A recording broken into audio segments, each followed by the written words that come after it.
Okay, we are live now.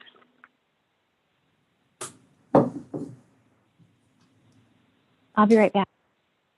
Okay.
So Cammie, when we get to 8:30, I'll look to you and you can sort of let me know. We'll make sure everybody's on, and then you can sort of let me know when you're ready to go too. I don't want to start anything before you're ready. So.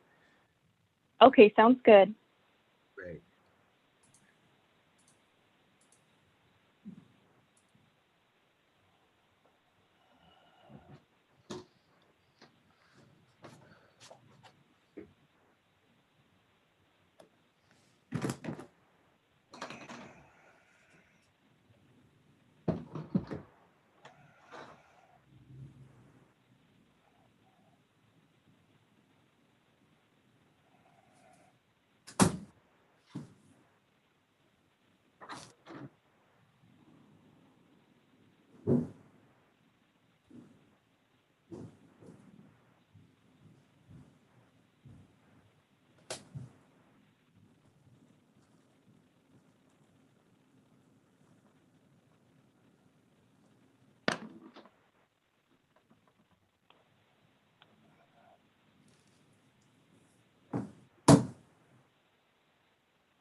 We'll wait a moment here. I'm just seeing if we have our full council here. I'm yet to see Councilmember Hardy. I see everybody else.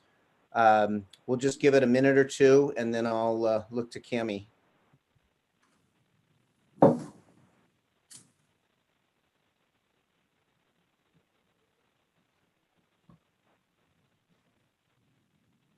Well, with a quorum here, I think we can get started, and Mr. Hardy can join us as we get in. How are we looking from your side, Cammie, to get rolling? I'm just double checking. And I see Lester's coming on now. Very good. So if we're all ready to get going here, I'll say good morning to everyone. This is our City of St. Helena Special City Council meeting, Thursday, April 1st, 2021. And Cammie is going to be helping us today with instructions on remote access and our Spanish language interpretation. Yes, I'm just going to share my screen.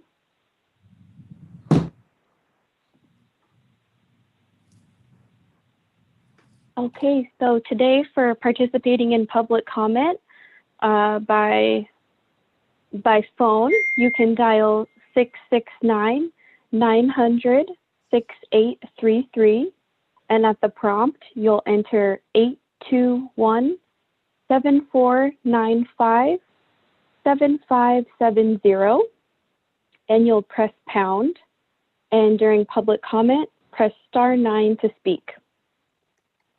And for our public participation, today's meeting will have live Spanish interpretation. To access this interpretation, you will need to use the Zoom application from either your cell phone, tablet, or computer. Instructions on how to use the Zoom app are listed in English and Spanish on the agenda and posted on the city's website. Once you join the meeting from the Zoom application, you will see a small globe at the bottom or top of your screen. Click on the globe and you will be able to access the live Spanish interpretation. Marcy and Claudia are our interpreters today. Very good, thank you. And if we'll do the pledge now, so if folks would mute your microphones and please follow along with me in the Pledge of Allegiance. I pledge allegiance to the flag of the United States of America and to the republic for which it stands, one nation, under God, indivisible, with liberty and justice for all. Thank you. And now we'll move to our roll call. Cami?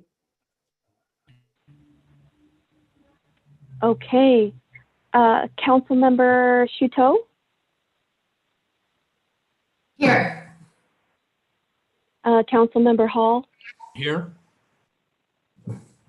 Vice Mayor Doring? Here. Councilmember Hardy? Here. And Mayor Ellsworth. Here. Thank you. Now we'll move to our adoption of the agenda. At this point, are there any changes to the agenda? I'll ask Cindy if I'm seeing Mr. Presswich. Not a change, but I do want to let the council and the community know that item 5.2, we've had 3 work days since the results, since we closed the survey. And I'll just speak generally about just some initial feedback, but we will not be sharing comprehensive results today. We'll bring that back to the council at either a budget workshop or a forthcoming council meeting. Okay, very good. Thank you. Is there a motion for adoption of the agenda? So moved. Second. And a roll call, please. Councilmember Hardy? Yes. Vice Mayor Doring? Yes. Councilmember Hall? Yes. Councilmember Shuto? Yes. And Mayor Ellsworth. Yes. Vice Mayor Thank Doring, you. did I see your hand up? Did you have I didn't. No, I'm good. I didn't know if she knew who made the second. I just wanted to clarify I made the second. Thank you. Very good. Thank you. Okay, very good. With that, we'll move to public comment that's under California law on a special meeting. That public comment will be limited to the subjects on the agenda only. Therefore, we'll have public comment during the consideration of the item, where each person's comments shall be limited to 4 minutes. So with that, we'll move now to new business. This is item 5.1. This is review of City of St. Helena vision and mission statements amendments. This is work that Vice Mayor Doring did. I think I want to thank him, for the tremendous focus on this. Vice Mayor Doring, would you like to get us into this item a little bit and give us a little background? Sure, that's fine. Just back on public comment, I think it's important to note that there's at least 2 public comments that I see online from Alan Galbraith and Rick Krebs. I think it's good practice to acknowledge that folks are submitting their comments in writing in advance of the meeting, which I think is good for us to be able to read them a day or 2 in advance. So with that, I spent a fair amount of time on this vision and mission statement. I was familiar with it because I helped draft the original vision and mission statement several years ago. As you'll see, I basically included references to diversity, inclusion, and equity, fire prevention, water policies, water management, and regional collaboration. Those were added to the document. I made I streamlined where I could. I added where I had to. The vision statement is in the present tense rather than the future tense. It is certainly aspirational. There's no doubt about that. Probably reflective of my personality. It has a fair dose of idealism in it and a large dose of pragmatism. The idealism wakes me up in the morning, it gets me going every day, and the pragmatism helps me sleep at night. So with that, I'd be happy to open it up and allow comments. I drafted it, but I don't own it. The council has to own it, so have at it. Thank you. Thank you. And, you know, I think the additions that you made reflect the work we've done in some of our newer resolutions and really establishing the necessary focus on water and fire preparedness. So I think what you've added are really good additions. And so I'm seeing Councilmember Hardy. Thank you. And thank you for all that work, Paul. I like this vision statement a lot. I have two changes to propose. In the statement of the council vision, seems to me it would be better to say that St. Helena strives to be a diverse, inclusive, et cetera. I think the idealistic goals are perfect, but I'm leery of stating that we've achieved them or appearing to. And then under the council mission statements, just one change. I think we are updating our water management policies to ensure an adequate water supply would be better. Thank you.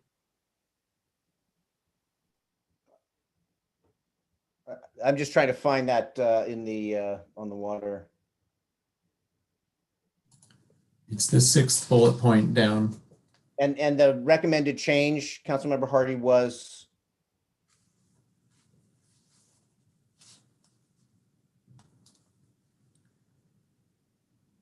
The recommended change was replace the word and to the word to, and then change that ensuring to ensure.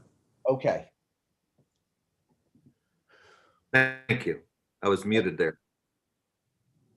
Are there other council comments on the mission and vision and mission statements? Could we review that bullet point just one more time? I was gathering some information. So this take out and here and propose to? The word, yes. Right, the word to, and then instead of ensuring, it would be ensure.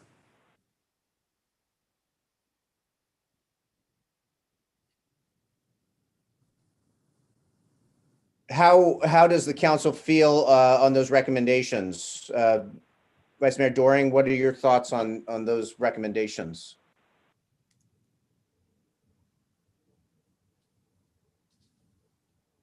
I'm getting there. Sorry, I was trying to find my button.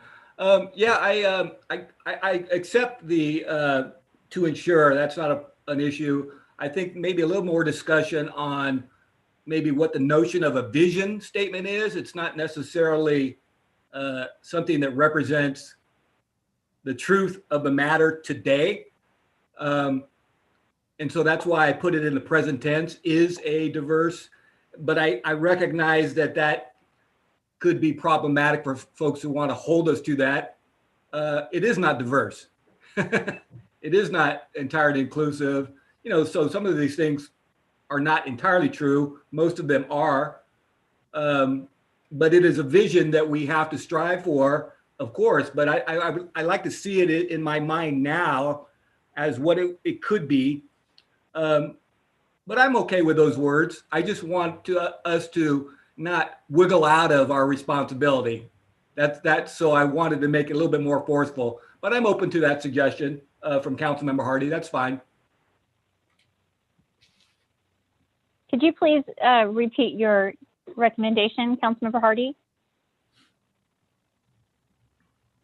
Strives to be. Would be replaced with the phrase strives to be. Oops.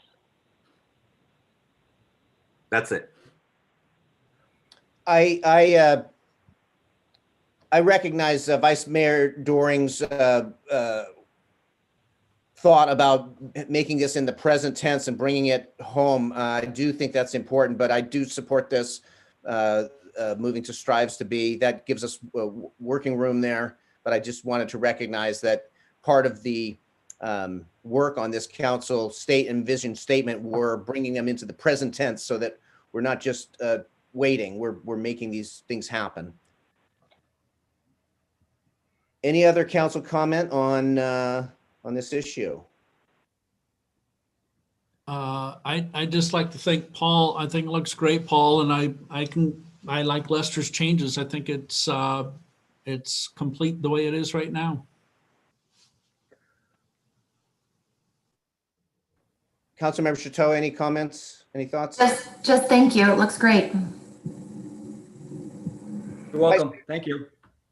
Vice Mayor Doring, would you, I think we've got it already, but would you read just the vision statement? Would you be willing to just read that first section just so we get a sense of it? Sure. So, by the way, the word council were added. It's the council's vision. I think we have to take ownership of it, and it's the council's mission, even though I recognize it's on behalf of the entire city. So the council vision is as follows. St. Helena strives to be a diverse, inclusive, family-friendly, economically and environmentally sustainable community which prudently manages all of its resources, continues to improve its infrastructure, ensures its water security, provides a full range of housing, business, cultural, and recreational opportunities, and cherishes its historic small town character, beautiful natural environment, and high quality of life. Thank you. Thank you for this work. So if we're okay moving on, unless folks want to read the mission statement, I think we all have read it and made that one change. I think we're okay with that. Unless there's an objection, I'll move on now to our next item.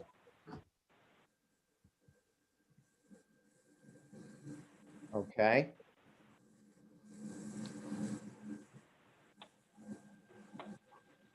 My agenda just popped down here. Okay.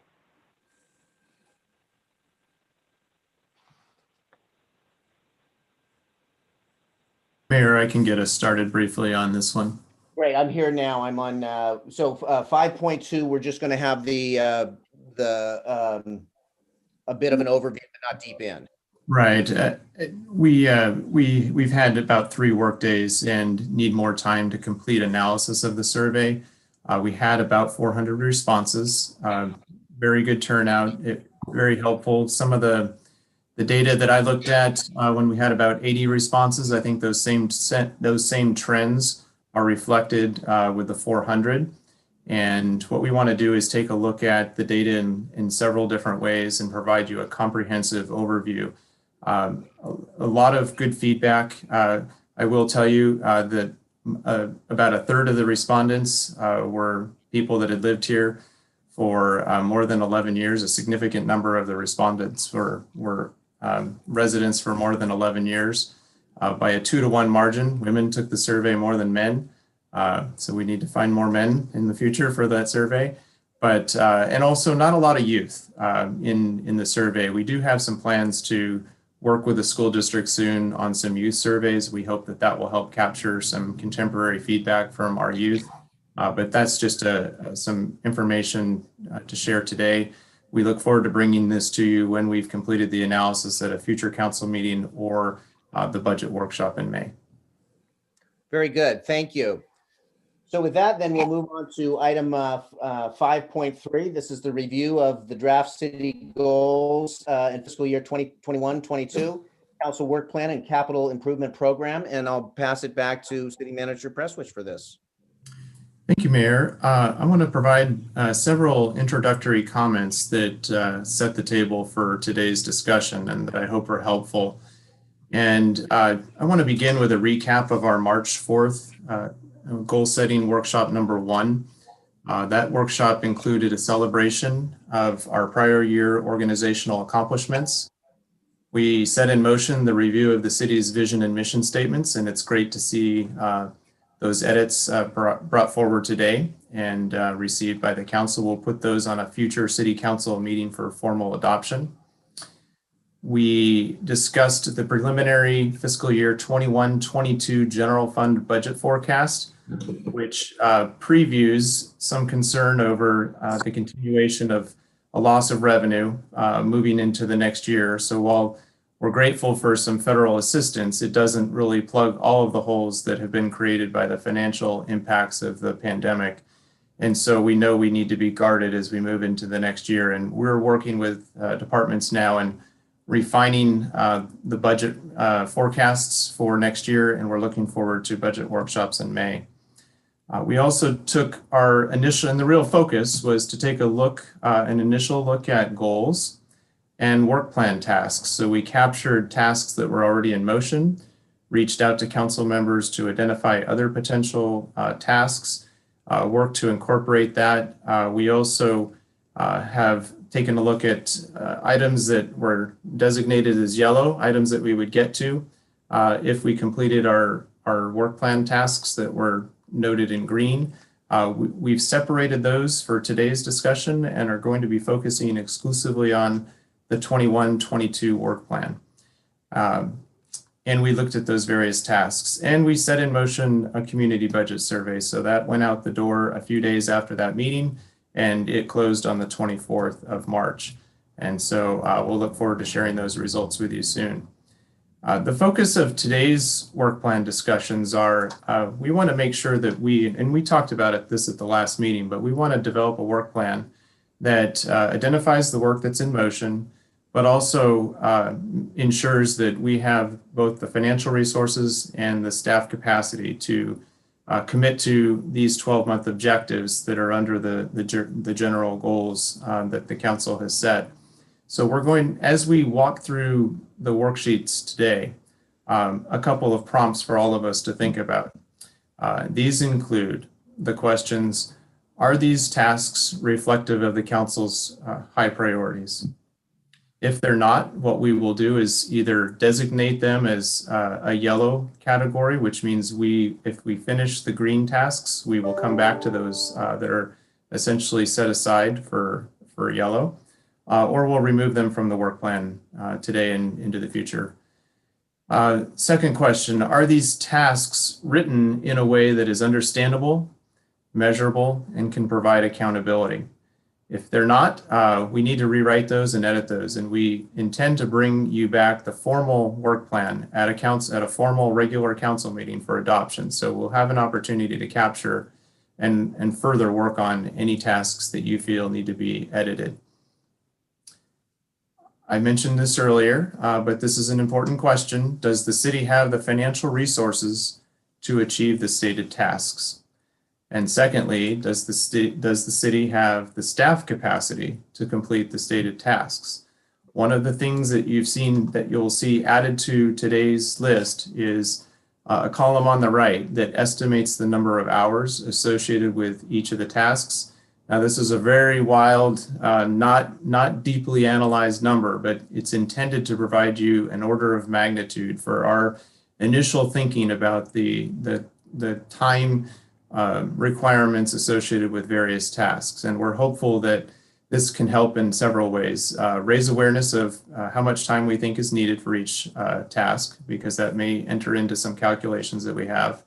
And it also provides us an opportunity at the staff level to track our time associated with these and learn from our initial estimates how long it took to complete certain tasks, so that we get better over time with this exercise. So that's the intent of the additional column that we've added to the worksheet. And in most cases, we have a number identified for these various tasks.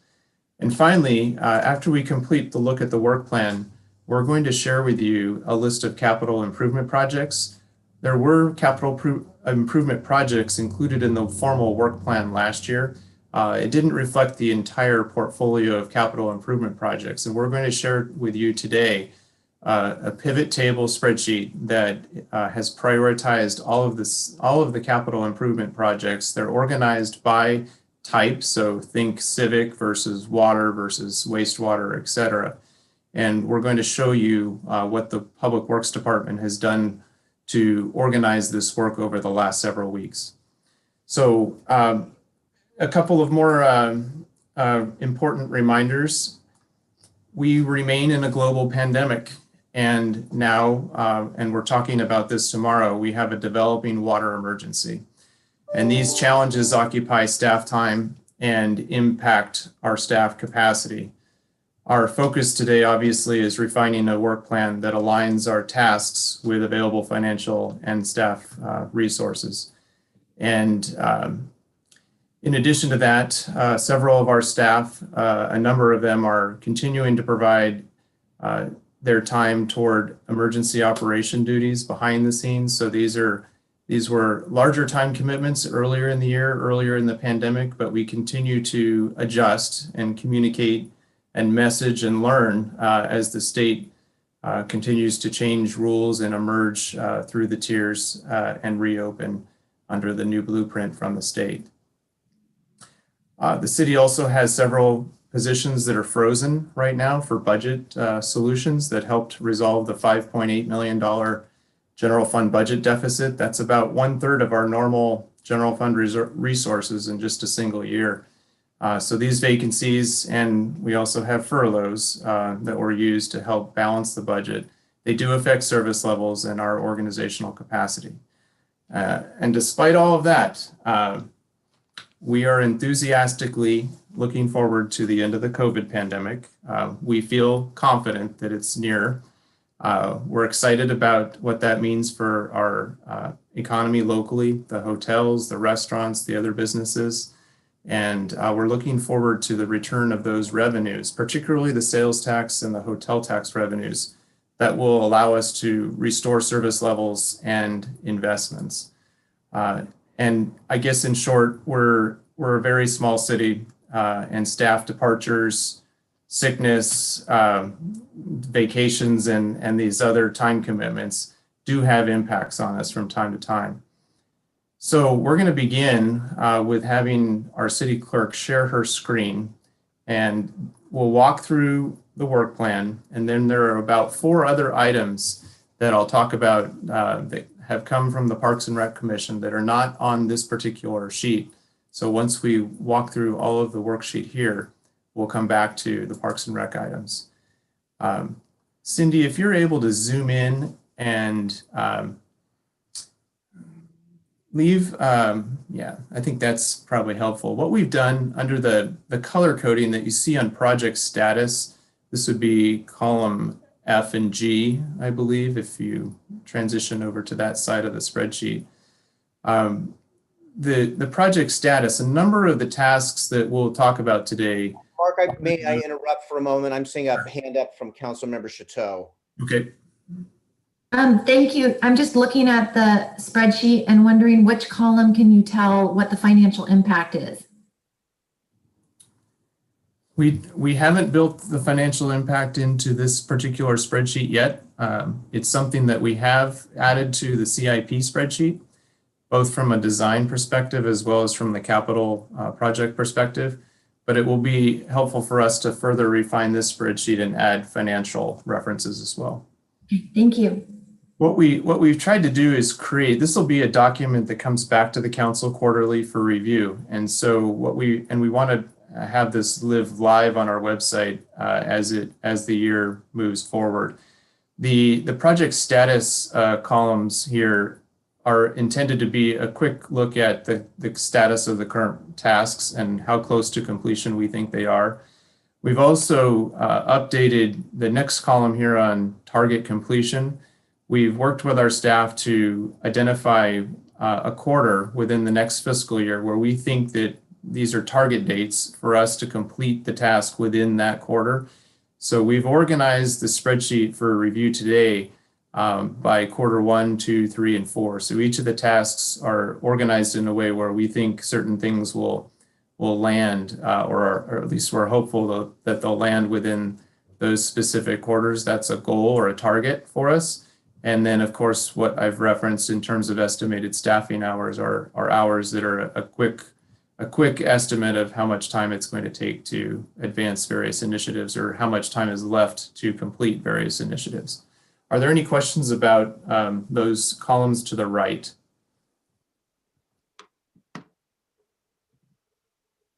Okay. So, Cindy, if we move to the left and we zero in on, we can always come back. It's easy to reference goal 1 and then the letter associated with each of the tasks. And I'd like to walk through here one by one and spend a good amount of time making sure that we have clarity on all of these. The first item is to complete the glass fire after action report. Our police chief is working on this, and our hope is to bring this back to the council in the next 2 months with feedback and recommendations moving forward from an emergency preparedness standpoint. And that is in motion today. And I don't know that there would be any comments on that particular task. And if folks do have comments, please use the electronic hand. That'll pop it to the top of the screen so I can see it. When we're sharing screens, sometimes it's hard if somebody just raises the physical hand. Okay. I'm seeing Vice Mayor Doring. Just for more clarity as to what the content of the report would be, I know what it is. I know what an after action report is, but I think folks are looking for plans to respond, to prevent, mitigate, and prepare for future events. And so I'm hoping that this document can include some of that language, not only what we learned, but how are we planning for certain events in the future. That may be a separate document. I don't know. I'm asking for clarification there. It's a little bit of a separate document. I haven't had a chance to review the draft at the moment, and I haven't. When I do, one of the things that I want us to also document is the recommendations that came 3 years ago and the status of how we followed through on those. Because most of the recommendations that were made in 2017 to improve preparedness have been implemented, have been achieved, but we're learning every time there's a disaster about new things that we can do differently.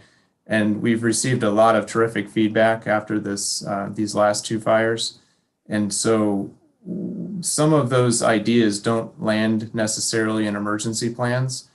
A good example is probably related to the alternate exit out of Vineyard Valley in the event of a fire or some other emergency. And so it's making sure that we have developed a policy and a practice that will ensure that those types of activities are well coordinated with Vineyard Valley. It's a little bit different than an emergency, a comprehensive emergency plan. And there are a couple of different types of plans. There's a countywide hazard mitigation plan that the city worked on with other cities in the valley last year. That's a newly adopted document at the county level that helps us identify hazards and prepare for those and potentially seek funding to support those. But this will be a little bit different, Vice Mayor Doring. Well, my concern is that government is notorious in the planning, a lot of planning, but then the planning does not get communicated to the public. So you can have the beautiful plan, but if you're not communicating to the public what you need to do in an emergency, then it's a failure for us as a community. So we need to be able to translate that work, what we learned, into good communication to our public so they're ready and they know And we probably have to rehearse that going forward. We really need to spend more time there. So that's the only point I want to make there. Thank you. Okay. Thank you. And I'm seeing Councilmember Hall. Thank you, Mr. Mayor. Paul, thanks for stopping on item number 1 and this item in general. I mean, I think I like the idea, whether it's an emergency or any of our other significant projects or project implementations, I guess, that we do. It would be great to have on the back end sort of a post-implementation review. In other words, a significant amount of effort goes into each project, whether it's an emergency or some sort of response or any of our larger CIP engagements. Each of those would be great to see. You know, we set out to accomplish this. Here was the schedule. Here was the budget. Here's what the goals and the scope was. How did we do, right? How was our estimating? How are we doing on our calendaring? How are we doing in communicating updates to the community? Basically, we just come back and score ourselves collectively, any stakeholder involved in that project, and we just do a review for each project that we do. So collectively, the enterprise gets smarter and smarter and better and better and faster with every single implementation that we do. Anyway, it's just an idea. No, it's exactly what our intent is with this after action report, to document the follow through on the recommendations that were made 3 years ago. And we're gonna have a need and an obligation to follow through on the recommendations that are presented this time. I will note that under goal 3B, and some of the letters have moved, and I wanted you to see which ones moved up or moved down. So in this case, it moved a quarter, but we do have a develop emergency evacuation plan and procedures identified under goal 3B, which will come to after moving through goal 1 here. So there are some more on the planning side. There are some related emergency planning activities, including evacuation practices that we anticipate implementing this year. Thank you. And I'm seeing Councilmember Chateau. Yes, I just remembered, I mean, we had given a grant to COAD, which is Communities, Organizations Active in Disasters, and we've been working with the Fire Safe Council on doing a big event before the pandemic had happened that got put on hold. And I know that organizing and that work could be helpful if we pick that back up once we have the Glass Fire After Action report for getting help to have that information go out to the community. They could be a good partner working with us on that. Right. And I'll just add something to that. What has evolved over the last year is our ability to work with this remote technology. When that was originally planned was the beginning of the pandemic, I think there was a maybe less comfortableness with working remotely. So if we were to have to do that organizing remotely, I think we would have a better chance this year than last year. Any other thoughts or comments on this? Councilmember Hardy. Thank you. I'm going to sort of broaden my comments because my orientation to the whole goal setting task really is at overview level. Taking in recent events, I've just rethought my orientation to priorities. So I think we have to be just rigorously disciplined about priorities at this point. We are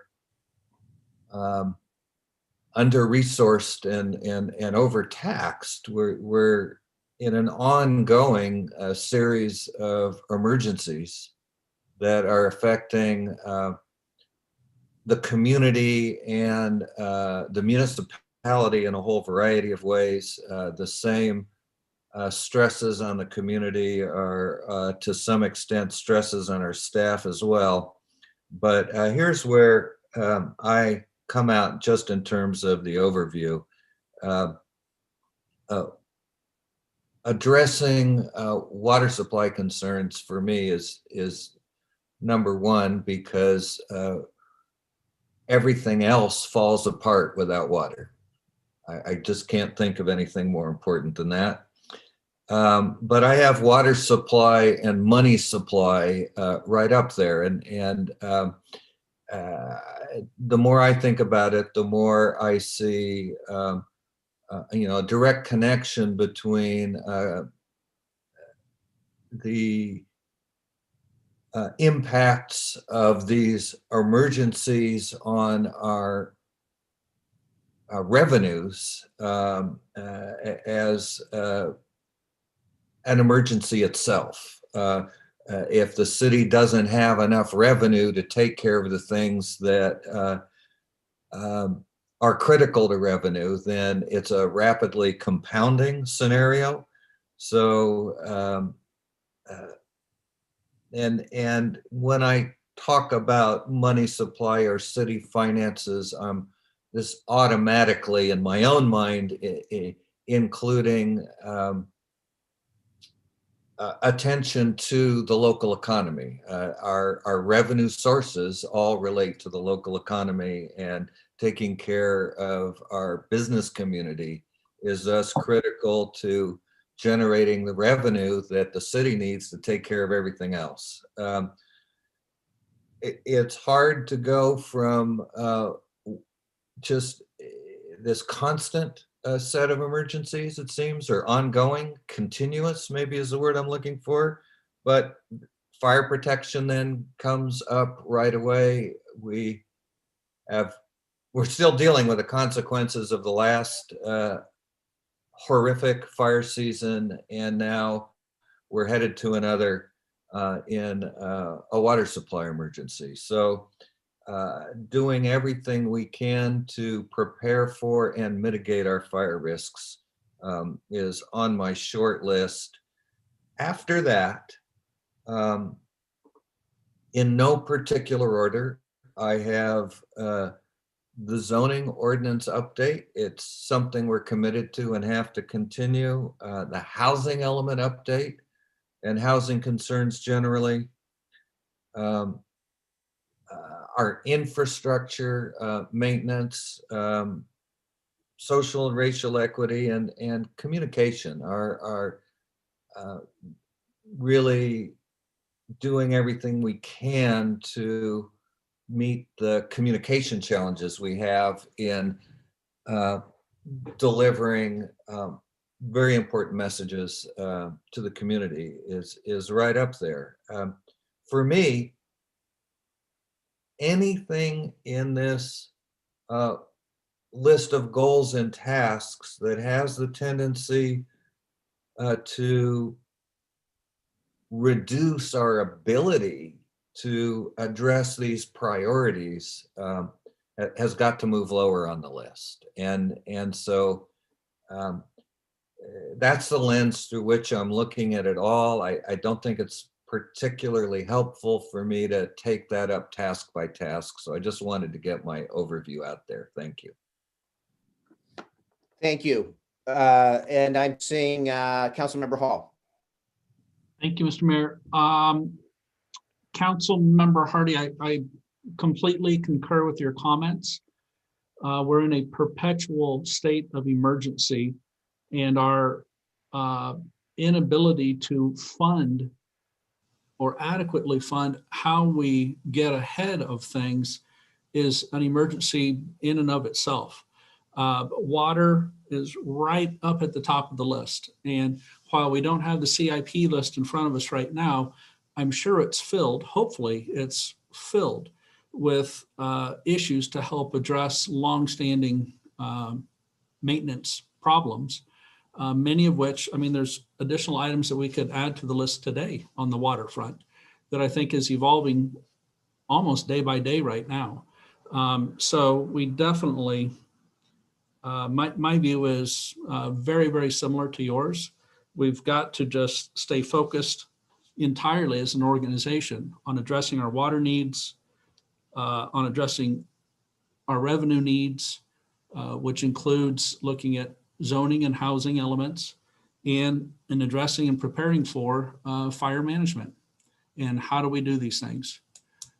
So that's how my take on this list is very, very similar. Anything else on here that gets in the way of any effort to address those absolutely critical priorities, we should shrink wrap, put it on hold, push it out for a couple of quarters. We'll look at it again if we go through this process quarterly, or Mark, I'm not sure how often we do it. I know the intent is to keep this list updated and as sort of a living document as much as possible. There's always an opportunity to add to it, to move things up and down the list as much as we can without interfering, I guess, with staff's ability to execute at the same time. So that's the goal. So when I look at this, I see lots of things on it. I went back to our earlier list. I went through the yellows and reds, and some of those I thought, oh shoot, no, that's definitely got to be a green, full speed ahead on that one right now. So there's a lot of things like that I just think we need to stay focused on water, stay focused on revenue. Thank you. And I'm seeing Councilmember Chateau. Thank you. Yes, I agree with this list. And I would also have to add climate change, because the climate change actions, when I look at it and you see the bike lanes or something that might seem not as a high priority, it all goes back to us actually taking climate action, which is directly contributing to the emergencies that we're in when we're talking about water and fire. So I don't want to lose sight of those, because I see that as critical, and they're items that have gotten put off for too long because not making the direct link to taking action with climate change and doing the things that we know we need to do.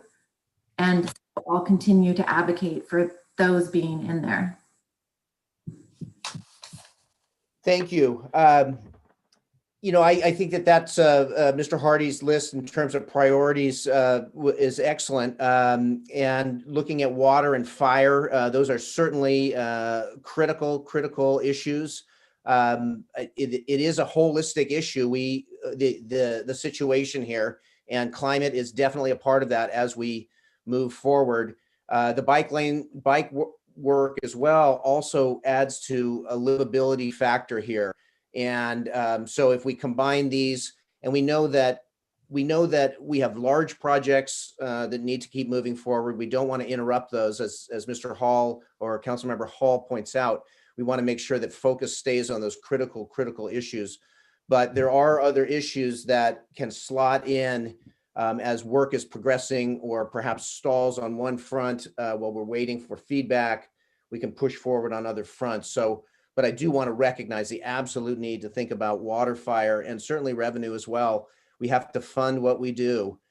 So we need to be looking at options, as many options for that as possible. So I want to be supportive of that.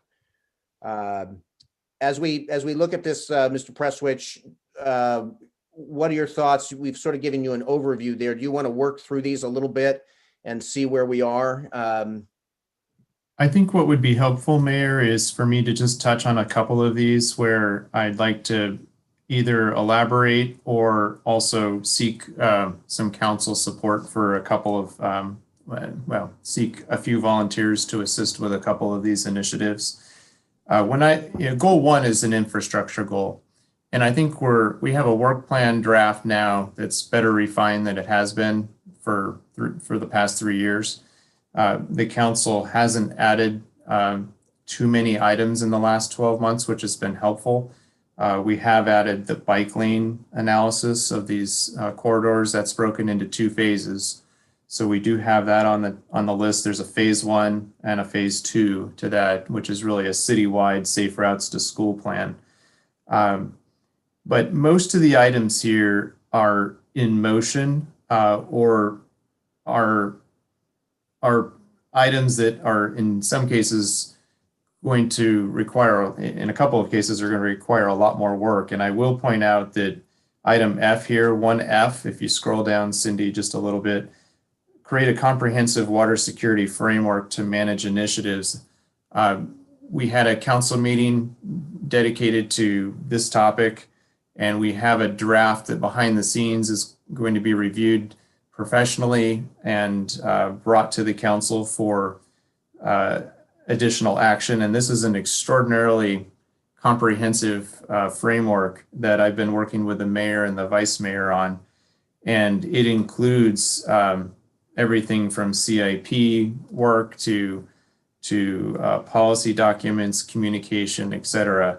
And so when we see this particular item here, F, this is a big item with a lot of work still to do, but it's a master plan for water security. And we're going to be talking a lot more about how the city navigates through this current challenge with water, and conservation is going to be the key. We're talking about that tomorrow morning to share with you our latest updates on water availability. But item F here, my intent is to continue to work with the mayor and the vice mayor, unless there's a preferred change there. And then on item I, the reference to prepare and implement a business continuity plan for phase 1 downtown streetscape project.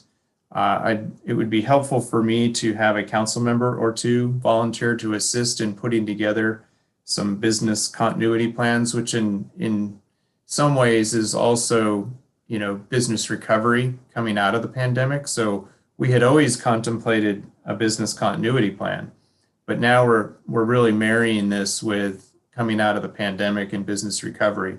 So if it would be helpful for me to have a council member or two assist with some work in that front. I'll come back in just a moment to Councilmember Hall and Chateau. And I want to say on item F, the water security plan, the idea is that we build this and then bring it back to the council to get everybody's input to make sure we're covering every aspect. So that is the plan on it. It's not something we'll tuck away. We want everybody's eyes on this once it gets built. So I will go to Councilmember Hall. Thank you. Mark,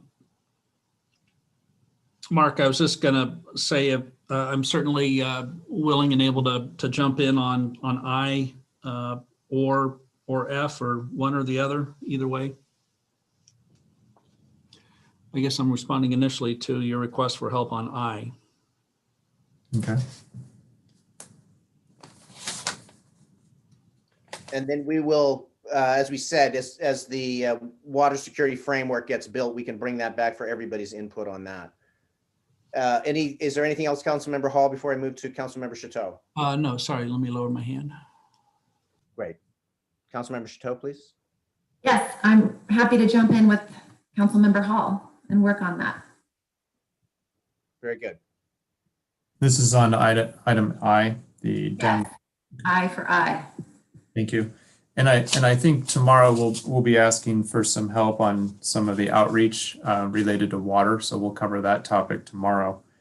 That is really also embedded in item F here. But the mayor and the vice mayor have been very helpful at providing feedback on a framework that is reflective of the council's prior conversations about that topic. And I think when I look at the rest of the list here, it makes sense for us. There's a lot of work to do on item H, 1H, the will serve policy.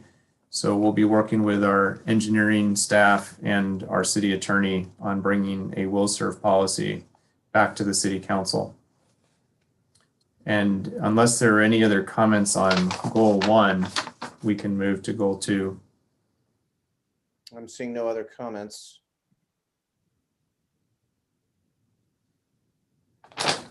Okay. So that I can plan my day a little better, how much time are we devoting to this meeting today?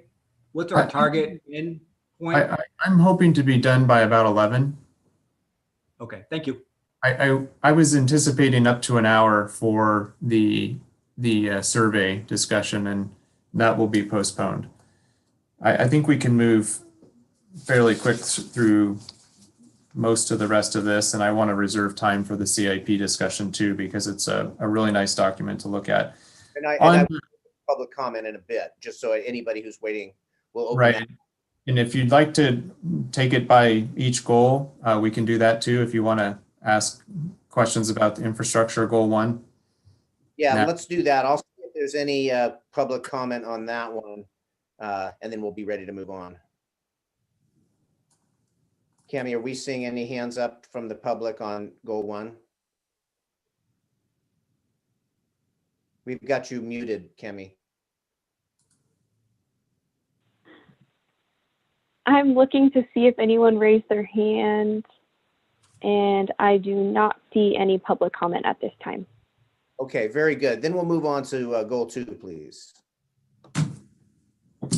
Okay, so goal 2, when I mentioned staff capacity, some of this is, there's a lot of work underway with respect to the zoning code and the housing element update, the general plan housing element update, and clearly a lot of hours that we forecast to invest in those efforts. The goal 2A is an item where we anticipate additional work, and in the interim between March 4th and today, I believe it was Councilmember Hardy and Vice Mayor Doring and I met with members of the Our Town St. Helena board to discuss recommendations that they have. I think there are a lot of good ideas that came out of that discussion. We have not yet had a time at the staff level to articulate any additional specific tasks that we would recommend adding at this time. I would invite the 2 council members, if they have any recommendations to that specific line item 2A, to bring those forward. But I think at this point, we need some additional time to think through some of the ideas. And clearly, there is going to be a need to facilitate efforts to advance affordable housing projects as we look to a fairly significant RENA, regional housing needs allocation obligation. So there's more work on that front that's necessary. And I'll pause there on any items related to goal 2. Are there any council comments on goal 2? I'm seeing no hands up. I just want to recognize the critical importance of staying focused on these housing goals, particularly with the RENA numbers. I think this can be a year that we actually make really good progress in getting some things actually built and getting projects moving. I think we have an attitude here in St. Helena now, a bit more understanding of these needs to work together on making these things actually happen. So this component list, I think, is very important. And thank you for the continued work on it. Any other council comments at this point on goal 2? Seeing none, I'll see if we have any public comment on goal 2. I believe there was somebody who had come in to comment on that. Yes, we do have someone for public comment. I'm going to allow first name Jen to speak. Hi there. You should be able to speak. Okay, thank you. This is Jennifer La Liberté, Executive Director of Our Town St. Helena. And can you hear me? Yes. Okay, great. Yesterday, you should have received an email that pertains to City Goal 2 from our organization. I think we attempted to submit this as a public comment, and I'm hoping that you received it and it can be entered into the record. I guess you can confirm that after I've made my comment. This email communication offers 3 recommended tasks for you to include in your goal 2 that we'd like you to consider. The first one is to establish a working group or a task force to and create a procedure for some regular meetings and communication on strategic housing goals. starting in April 2021. Our group feels that there's a need to begin working in earnest on how to address housing needs in the community and to make sure that organizations that are devoted to housing in St. Helena are all working together for common goals. So that's one of our recommendations. The other two are to create an ad hoc committee led by knowledgeable consultants to determine the best strategies for developing sustainable housing fund and to report back on that to the council in third quarter. And then the third recommendation is to hire, to use creative funding sources to hire an economic development / housing staff person later this year, perhaps by third quarter. Because, without that sort of dedicated, focused person on your staff, it will be challenging to address this crisis in our community. And so I just wanted to make sure that got entered into the record. We also included an attachment, which is a more in-depth, some recommended city housing goals and implementation strategies. Thank you. We did receive it and it will be entered, and we really appreciate this comprehensive document. So thank you very much. Okay, thank you, Mayor. And I'm seeing that Vice Mayor Doring and Councilmember Hardy are listed on this, the development and recommendation of the short and long-term housing initiatives. So I'm seeing Vice Mayor Doring's hand up here. Just want to confirm that I'm actually on that committee. I don't recall having a meeting with our town, but I have a lot of meetings all day long every day. So I just want to make sure we have the right people there. I'm happy to continue that, but it may be somebody else. I'm seeing Councilmember Hall. Sorry, I was just going to say, I think it's Councilmember Hardy and I. Okay.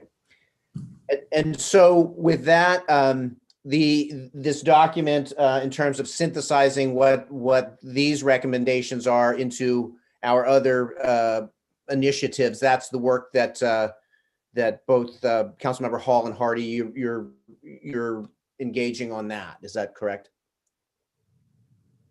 Yes, that's correct. That is correct. Very good. Thank you. Thank you for the work on this critical work. So thank you.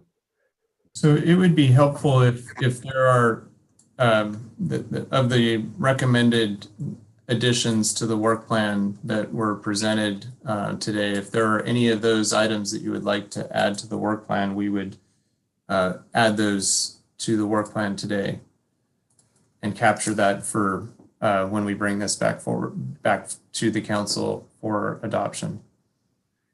Is it of value to have council members Hall and Hardy sort of synthesize, we got the document yesterday, so to synthesize what is there to see what is already, how it might dovetail in?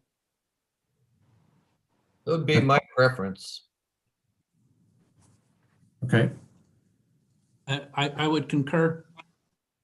Focus on the money. Thank you, Vice Mayor Doring. So that gives a path for moving forward, City Manager, Mr. Prestwich. That's helpful. Thank you. Very good. Thank you. And I don't see any additional public comment on this item. And I'm seeing no additional council comments, so I think we're there on goal 2.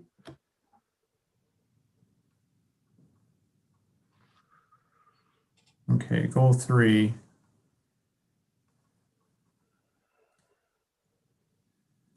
This has a variety of initiatives, and if you could scroll all the way a little farther, Cindy, so we can see the whole list.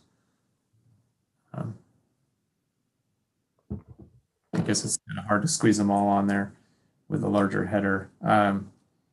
So this is a list that in some cases parks a couple of ideas. 3A here, consider recommendations to governing language presented by the Parks and Rec Commission and ATSC. We anticipate working with subcommittees of both the commission and the committee, and making recommendations that articulate the focus of the committee and the commission and modernize that language. So that is something that we anticipate and desire to bring forward by September 30th.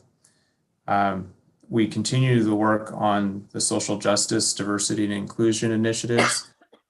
We had a meeting planned last week. It's going to be rescheduled. And once we have that meeting at a staff level, we're anticipating bringing you in the relatively near future a action plan to move forward on. So that will become item 3C will become a number of specific action steps after this comes to the council. I mentioned earlier the reference to 3B, the chief of police working on an emergency evacuation plan. So that we anticipate something that will essentially provide zones in Napa Valley, and that's something that you've probably observed in Sonoma County. That's a part of the work that's underway regionally with the county and other partners up and down the valley. I would like to update our employee. We have a draft of an employee succession plan that needs some specific focus from myself to complete that work before it's brought forward. We do plan to come back to design guidelines after we finish the zoning code update. And the police chief is also working on some mandated reporting systems and encryption. And there's some near-term opportunities potentially for funding that we're communicating with the city of Napa and the county on, frankly, in the last 48 hours. I'll just make a quick comment on item 3C. I'm glad to see this moving forward on our social justice issues with the resolution we passed last year. It gives us a foundation to build off of. And as we talk about regional collaboration, we'll move into that in a bit. But I think there are opportunities here as we work on those issues that we're not doing so just in our jurisdiction, but how it ties to our neighboring jurisdictions as what I believe we're seeing folks around the county working on this, and it can be something we can work together on. So I just want to recognize the forward movement on this and appreciative of it. So thank you. And I'm seeing Vice Mayor Doring. Thank you, Mayor. Just with respect to goal 3C, we had some really good conversation last year about law enforcement policies and the need to change some of them. And much of that change came at the state level through legislation. I'm just wondering whether an update on those policies will be part of this 3C, and so it's ongoing information just to make sure that our policies are aligned with our core values in our community, and that we will have that communicated to the public at some point. We've done a lot of good work. I just think we need to have it updated and then presented to the community. I think I'm certainly supportive of that. I think that we should either edit this to include that reference or add a specific line item. I think it could work both ways, frankly. And so I'll keep a note on that, and we'll either add a separate line and separate that because it might deserve its own specific line. And then what we're anticipating are both internal and external action steps. And that could be one of the action steps. So I'll confer with our staff and we'll update that accordingly. That's Thank you. Okay, are we seeing any other? I'm seeing Councilmember Hall. Thank you, Mr. Mayor. This goal is, I'm just having a hard time defining it, I guess. It's a little loose. I think I understand it, but I'm wondering, enhance organizational performance, full public participation, ongoing communications. And then I think Vice Mayor Doring's comments just now about closing the loop again, coming back on work that staff and the city has done, and reminding the community that that job has been completed. We worked through it. This is the new direction. And I think there is a huge amount of work that staff is engaged in. A lot of things get closed off the list. Most of the time we're focused on the next challenge.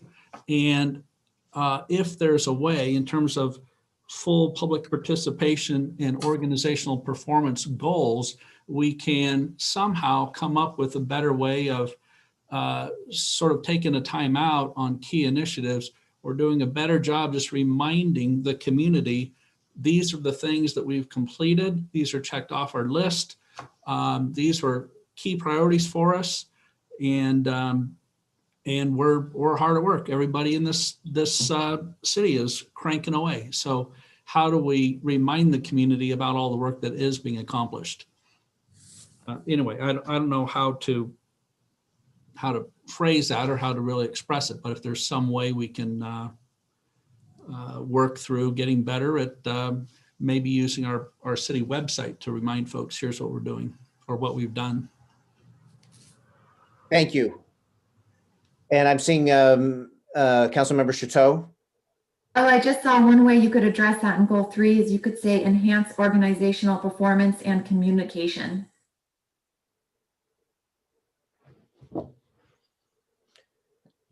And I do think it is very helpful for our community to understand everything that's being done, because then they understand things moving forward on many fronts, and some type of reporting back so folks understand where things are. So there's some measurement of where we are. I think having us add an item that just commits to the performance the follow through and documenting the progress on tasks, and also the accountability associated with that. We can add, it might be helpful to add an item that takes advantage of the quarterly check-ins, some enhanced website opportunities that I think we can implement, like Councilmember Hall indicated, and help tell that story of the work that's moving forward and being completed. So I would recommend that we ask the city manager to add an item that speaks to that and reinforces that, because I think that's key to helping to tell the story, and it aligns well with goal 3. I recommend we do that. I think the community having more information helps them feel comfortable seeing where things are. So I think that's a very valuable thought. So if there's no other council comment at this point on this item, I'll open it and we'll see if there's any public comment. Okay, I'm checking for any raised hands for our public comment, and I am not seeing any at this time. Okay, and I want to check in with the council before we move to goal 4. Are people comfortable moving forward, or do we want to take a short break? Any thoughts? A short break would be good for me. Okay, shall we jump back in at 9:50? Sounds good. We'll see you then.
you hear me, Cami? Great. Yes, Folks I should can be- hear you. Folks should be coming on in just a minute here. Yeah.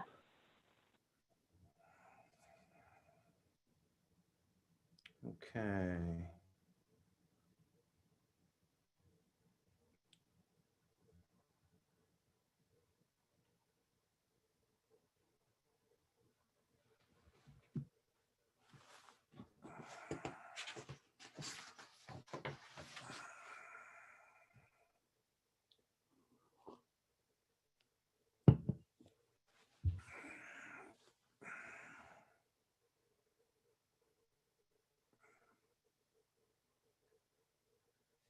We'll be back on in just a moment here. I'm seeing folks coming back on. I'm looking through our list. I'm seeing everybody. I'm seeing, and Councilmember Hardy should be on in just a moment.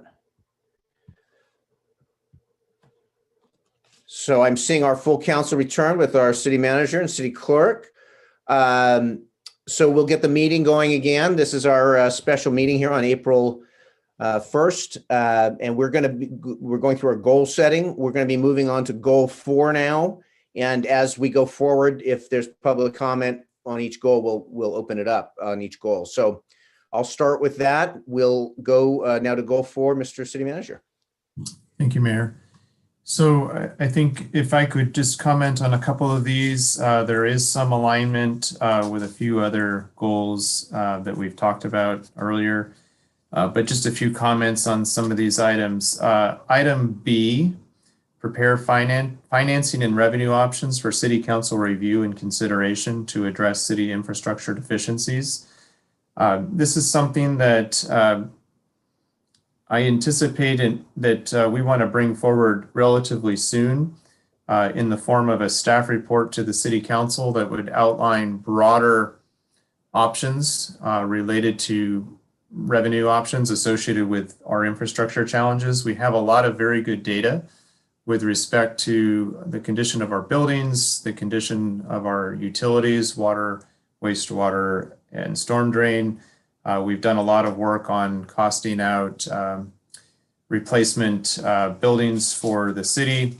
And I think we're at a point where a high-level overview presentation would be very helpful. And this really follows through on the conversation that we had on March 4th. This is something that we haven't started drafting yet, but won't be too hard to bring to you a high-level report that starts a conversation about whether we're talking about a potential ballot measure or other strategies, whether it's the general fund to address housing, you name it. But this is something that I'm anticipating working with the city, the finance director on near term, so that we have some feedback from the city council relatively early, given the timing associated with elections, et cetera.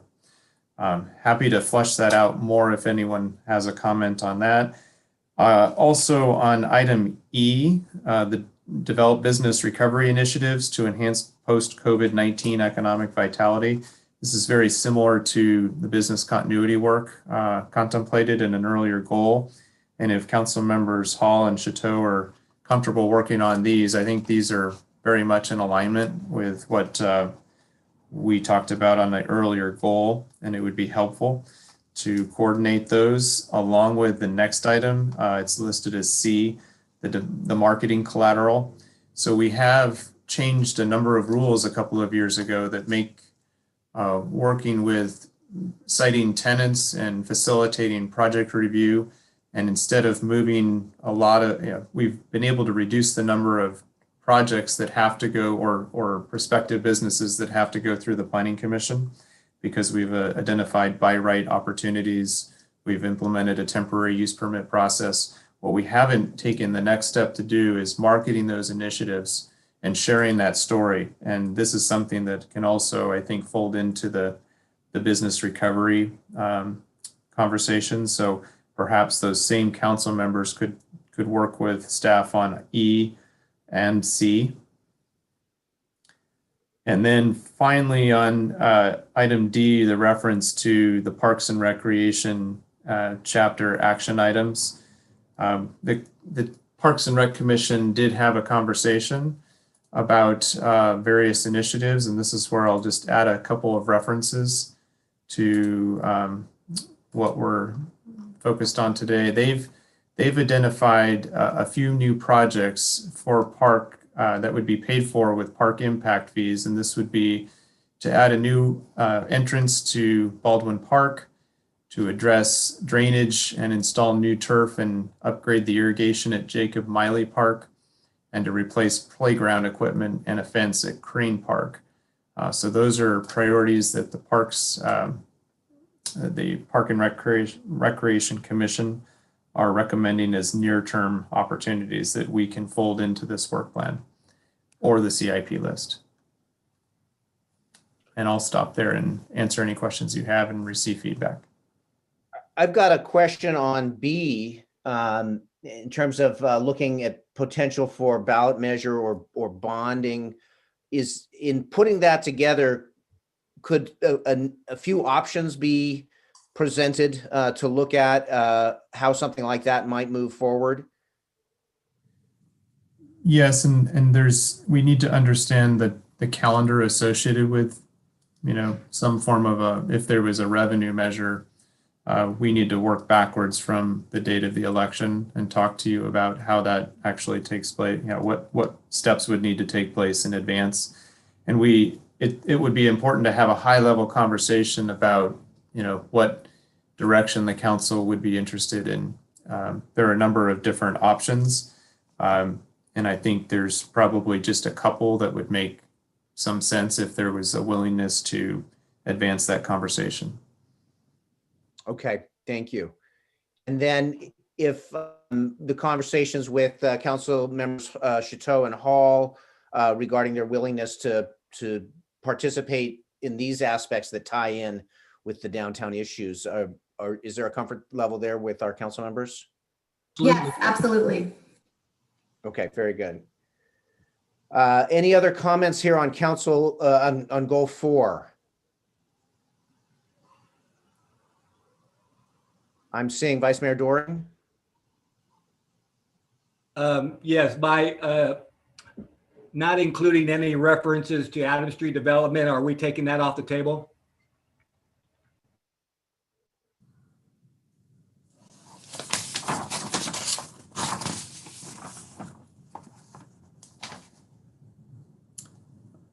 I'm looking in other locations. I think that we could anticipate that under the other category here, next steps on City Hall replacement, it's actually an item that under the other category at the end of this list that I was going to recommend that you consider postponing, given the work that's underway with a possible and anticipated transition to Napa Valley College. That conversation could be postponed to a later date.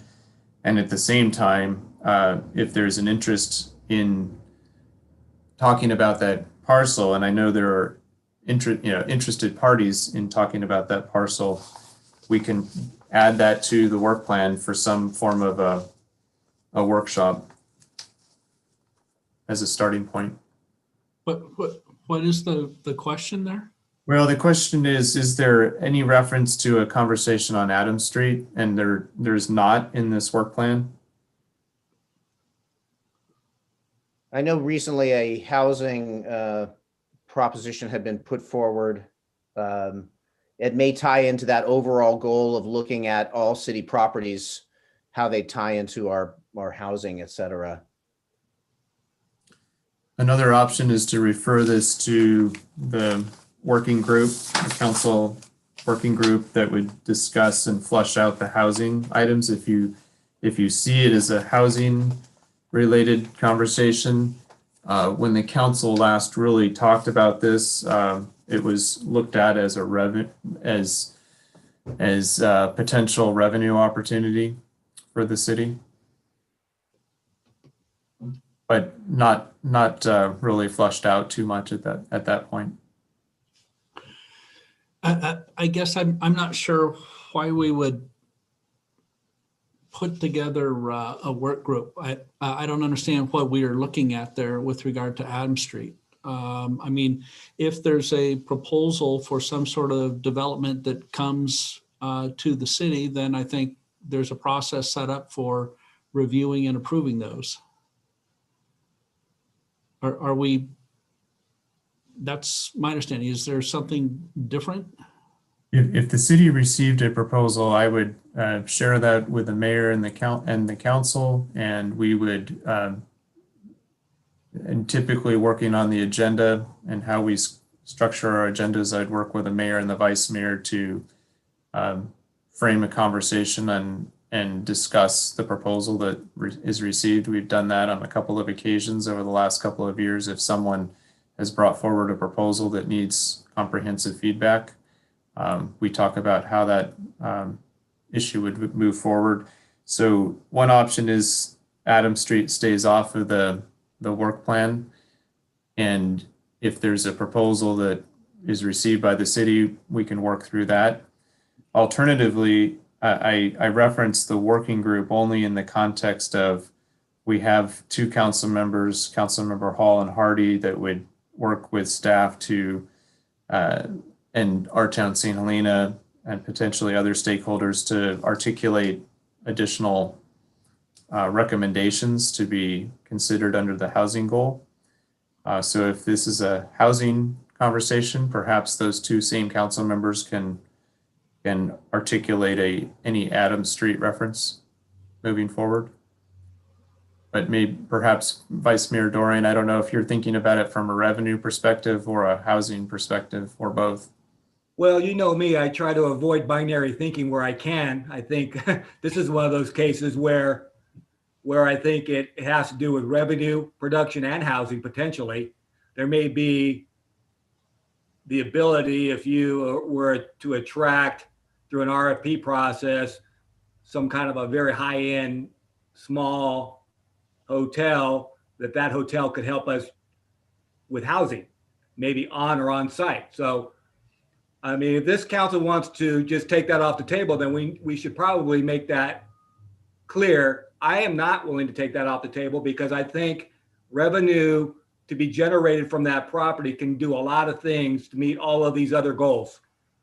But I understand others may have a different view on that. So I see the two move hand in hand. Housing and revenue go together, in my mind.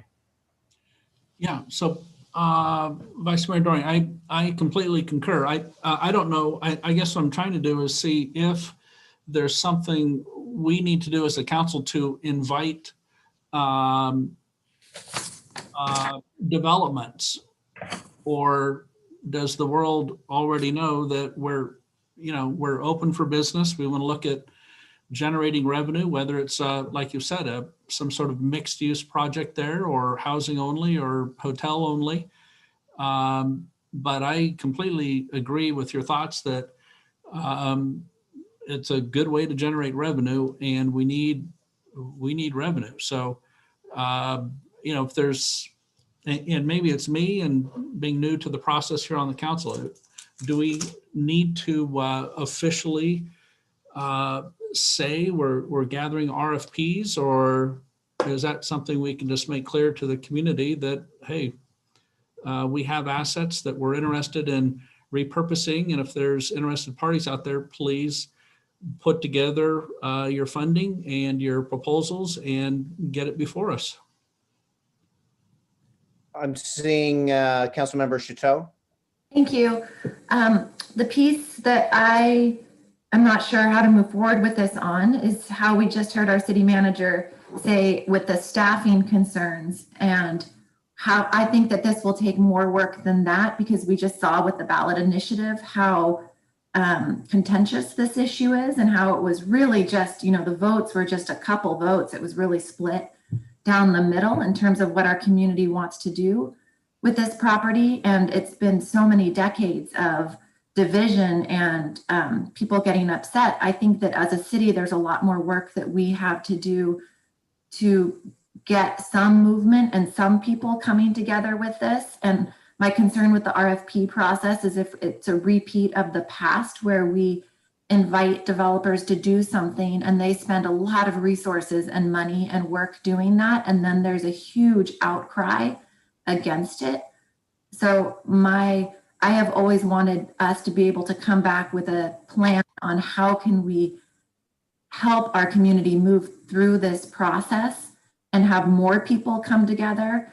And I don't know right now if we have the staff capacity and resources to do that. Thank you. And I'm seeing Councilmember Hardy. Thank you. We do have a request from one housing organization for an agendized discussion of their concept for developing housing on that property. And it seems to me that in our work together on the housing element and related matters, that it would be appropriate for Councilmember Hall and I to meet with staff and be prepared then to make a recommendation to the council as a whole as to where to fit that particular housing proposal on the Adams Street property into the mix of goals and plans. So and that, you know, I think I agree with most or all of what Councilmember Chateau said, but I do think, you know, with a very specific request for discussion of a housing proposal on the property, that's something we can and should carve out and address separately. And again, I think it would be good if Councilmember Hall and I meet with staff and then report back. That sounds great. Thank you. And I'm seeing Councilmember Chateau with a hand up again. Just that I agree with that. That was a piece that I absolutely agree with. Okay, and you know, I'll jump in just a little bit, and I want to recognize what Councilmember Chateau, you know, said about last year's the ballot measure, the sort of contention on RFP issues. I do think the discussion about housing and this is a component. I think it's important. So I support the idea of Council Members Hall and Hardy sort of looking at that issue. But I do think that with the ballot measure last year and the other things we need to get moving forward on in terms of being careful about talking about RFP, et cetera. I'm seeing Councilmember Doring or Vice Mayor Doring. Well, I would just offer this. I think better projects come out of more looks at a property. So if, you know, to focus in on one proponent to the exclusion of many other ideas that could generate maybe the same thing in a better way, I don't know that for sure, I think is a disservice to our community. To me, the irony is not lost that, you know, some folks have criticized other agencies for not doing RFPs, and yet we're willing to just focus on one idea and advance it when there could be a number of ideas proposed by different proponents that could do the same thing, and it doesn't give us an opportunity to make a choice. So I'll just leave it at that. I'll bow to the wisdom of the council as it has been suggested here, but I think we're doing ourselves a disservice by not opening that up to a lot of different ideas for that property. Thank you. And if there's no other council comment at this point, I think we have some public comment.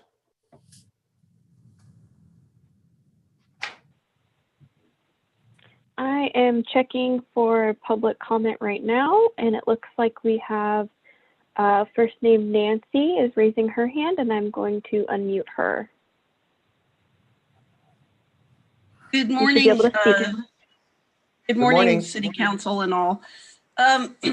I'd like to make a few comments. One is why is Adams Street the only option when you're looking at potentially getting RFPs? We have a city hall that appears to not going to be rebuilt on that site. It's an eyesore to our town, and it's an asset that could be sold immediately and make some progress on getting something on Main Street that's upgraded and more community friendly and possibly help to revitalize downtown. Also, with a critical water shortage and things potentially could get much, much worse, the idea of a hotel anywhere right now, I believe, is preempted with housing, not just morally, but legally. There is a mandate, and the housing has a priority on water. We all know that hotels are very water intensive enterprises. So there's also that to consider. If we're in a fiscal emergency, why not put a bond measure before the community and allow them to vote? That would be your quickest route to potentially way more money than any of the other parcel sales could bring you. And even if you did get a good proposal for a hotel, it could be 10 years before you start realizing the monetary benefits. So that, to me, is not an emergency fiscal solution. An emergency solution is fast cash, and I can't think of any way quicker than a bond measure. And to reinforce the vote that was already had on Measure G, we know that more than half the people do not want a hotel there. And it's probably a lot more than that because the measure admittedly was so poorly written. There's probably a lot of people that voted thinking it was to prevent a hotel when in fact that wasn't the case. So I just want to say kudos to all the great hard work you're doing. I'm for you, I'm not against you. When it comes to this, if water and money are big issues, a bond measure is your best solution. And it would not cost the city very much to just put it on up for a vote. That would be far cheaper than hiring more people and doing more studies and whatever all the other things are going to be required to go down other roads. So we need water, we need housing, we need money. Let's go for a bond measure. And let's get rid of the city hall parcel. If you pretty much know you're not going to rebuild there, maybe the new city hall will be on Adams Street, but why don't we get rid of that, get some fast cash, and maybe you can incorporate something with the buyer of that parcel to help you. I don't know, but it certainly doesn't look good when you're driving down Main Street looking at that abandoned building. So that's it. I could go on and on and on, but I really do admire and respect all of you for the hard work you're doing. And Paul, what you wrote up for the vision and all that stuff, it's outstanding. And with Council Members Hardy's suggestions, it's just superb. It's really great. So thank you guys. Bye. Thank you. Okay, is there any other public comment at this point? Yes, we do have additional public comment. I am going to allow first name Rick to speak, and you should be able to speak now, Rick. Good morning, City Council. Can you hear me? Yes. Good. Thank you and so much for the opportunity to address you. Nancy Durbin very articulately pointed out all of the issues except one. Unless we put a significant amount of workforce housing on the Adams Street property, I am dumbfounded how you're going to find enough property to meet your forthcoming RENA obligations. So I would encourage you to keep that clearly in mind. Thank you very much. Thank you. Is there any additional public comment?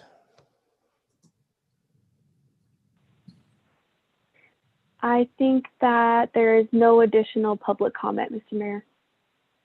Okay, thank you. So bringing it back to the council, is there any additional comment on goal 4?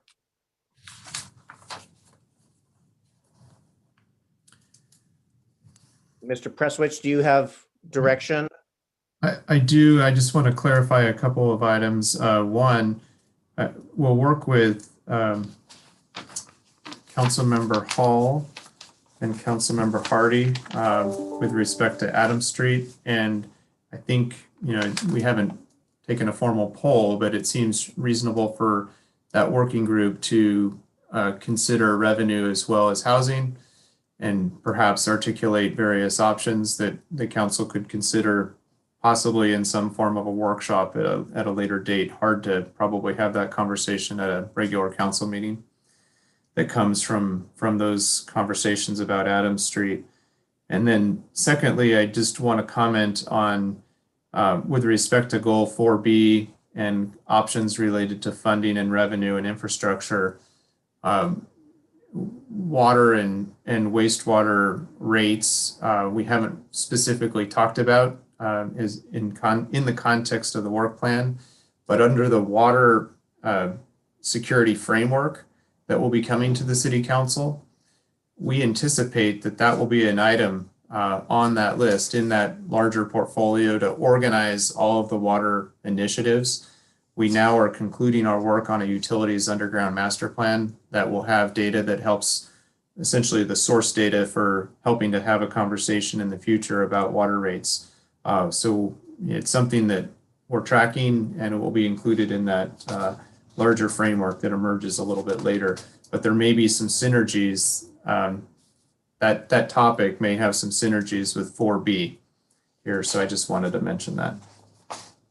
And I'm Councilmember Chateau with a hand. Oh, yeah, mute. Thank you. Thank you. I had a question about our infrastructure, since we were just talking about, there was a public comment about our buildings, both on the city hall, the site that's now abandoned, and then also the police station that's active, and then on Railroad. I had assumed that would be a part of the infrastructure discussion and work that would come back. Is that true? And then also, is that also true with the revenue options? Part of this goal 4B. Right, 4B, and it may be helpful for me to work, with a couple of council members in addition to the finance director to frame this conversation well. But in terms of the city hall parcel, under the other category at the end of this list, we have a reference to coordinating tenant improvements and relocation of city hall and police operations. I've just received a second proposal from an architectural firm regarding those tenant improvements. We're anticipating bringing you a contract soon to advance that work.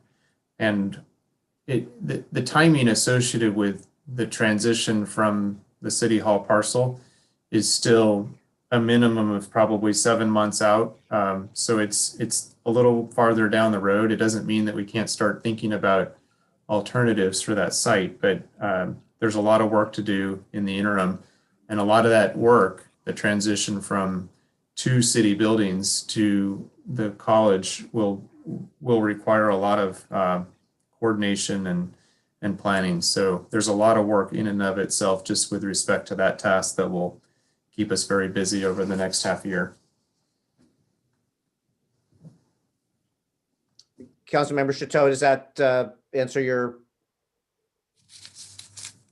Yes, I had unstable internet, so I'm not sure if I heard it all, but I think it did.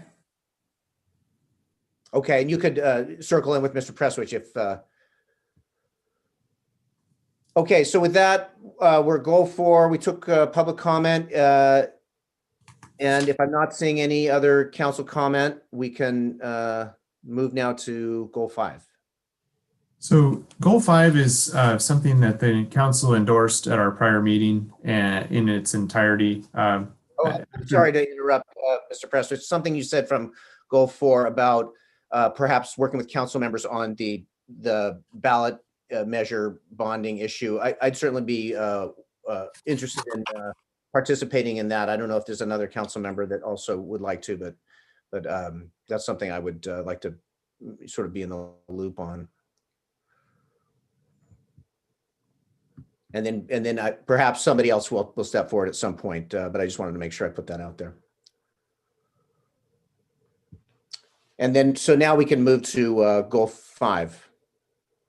Okay, I just want to make sure on goal 4B, is there another council member that would like to participate in this conversation? I think Vice Mayor Doring, you have a lot of history on where this conversation has been over the last couple of years and where it's had starts and stops. And perhaps I can continue to work with the mayor and the vice mayor on bringing forward a comprehensive report that identifies various options for us to consider. This is a big conversation, and we have to start with narrowing the focus on various options that are available. That's fine.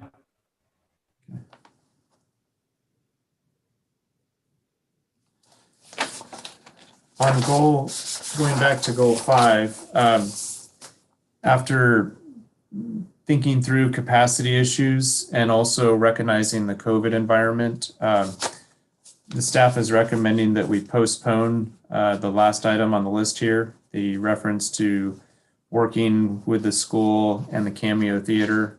It doesn't mean that it won't happen. It just means that our recommendation is that we transition this item to a yellow category, and if we're able to do it, great. If not, it's something that would be, the other items would be higher priorities. This to me is a remarkable list that's been put together, and the work that was done by Vice Mayor Doring and Councilmember Chateau, really stellar. And how this gets organized, I can't speak to, but I just want to recognize that it's very comprehensive, and I think it speaks to what's very important about this town is that it's a place where people raise families, and this commitment to making sure that generation after generation in a multi-spectrum community, that we have the pillars and foundations to keep that assured. It's a challenging circumstance. We have a fairly narrow valley that we share with many other interests, with many business, commercial interests, industrial interests, as well as residential.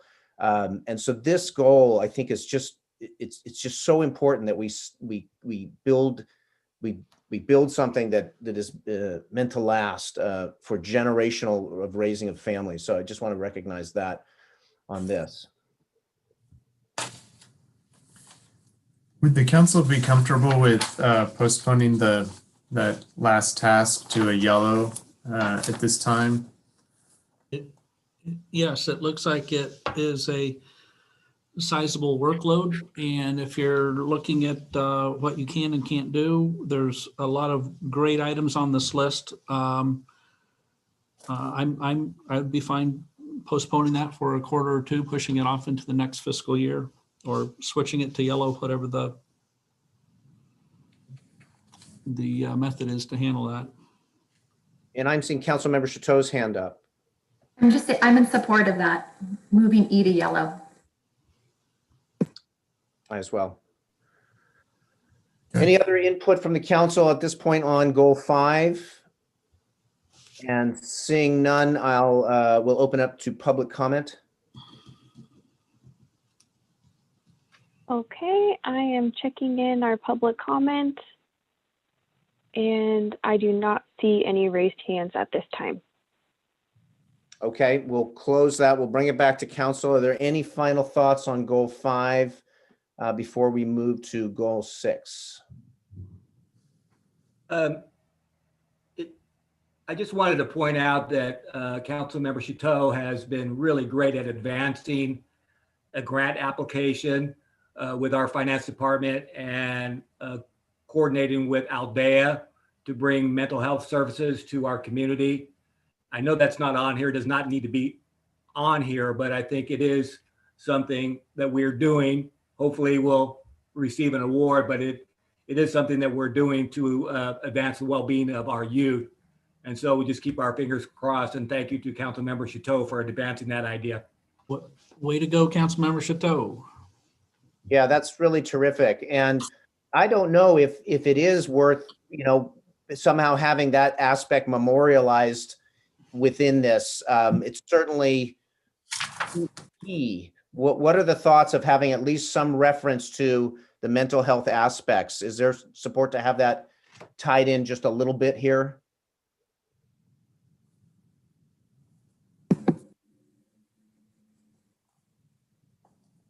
Okay, so if we're satisfied with as it's written, then we can move forward. But I do think that it is important. So thank you for all that work.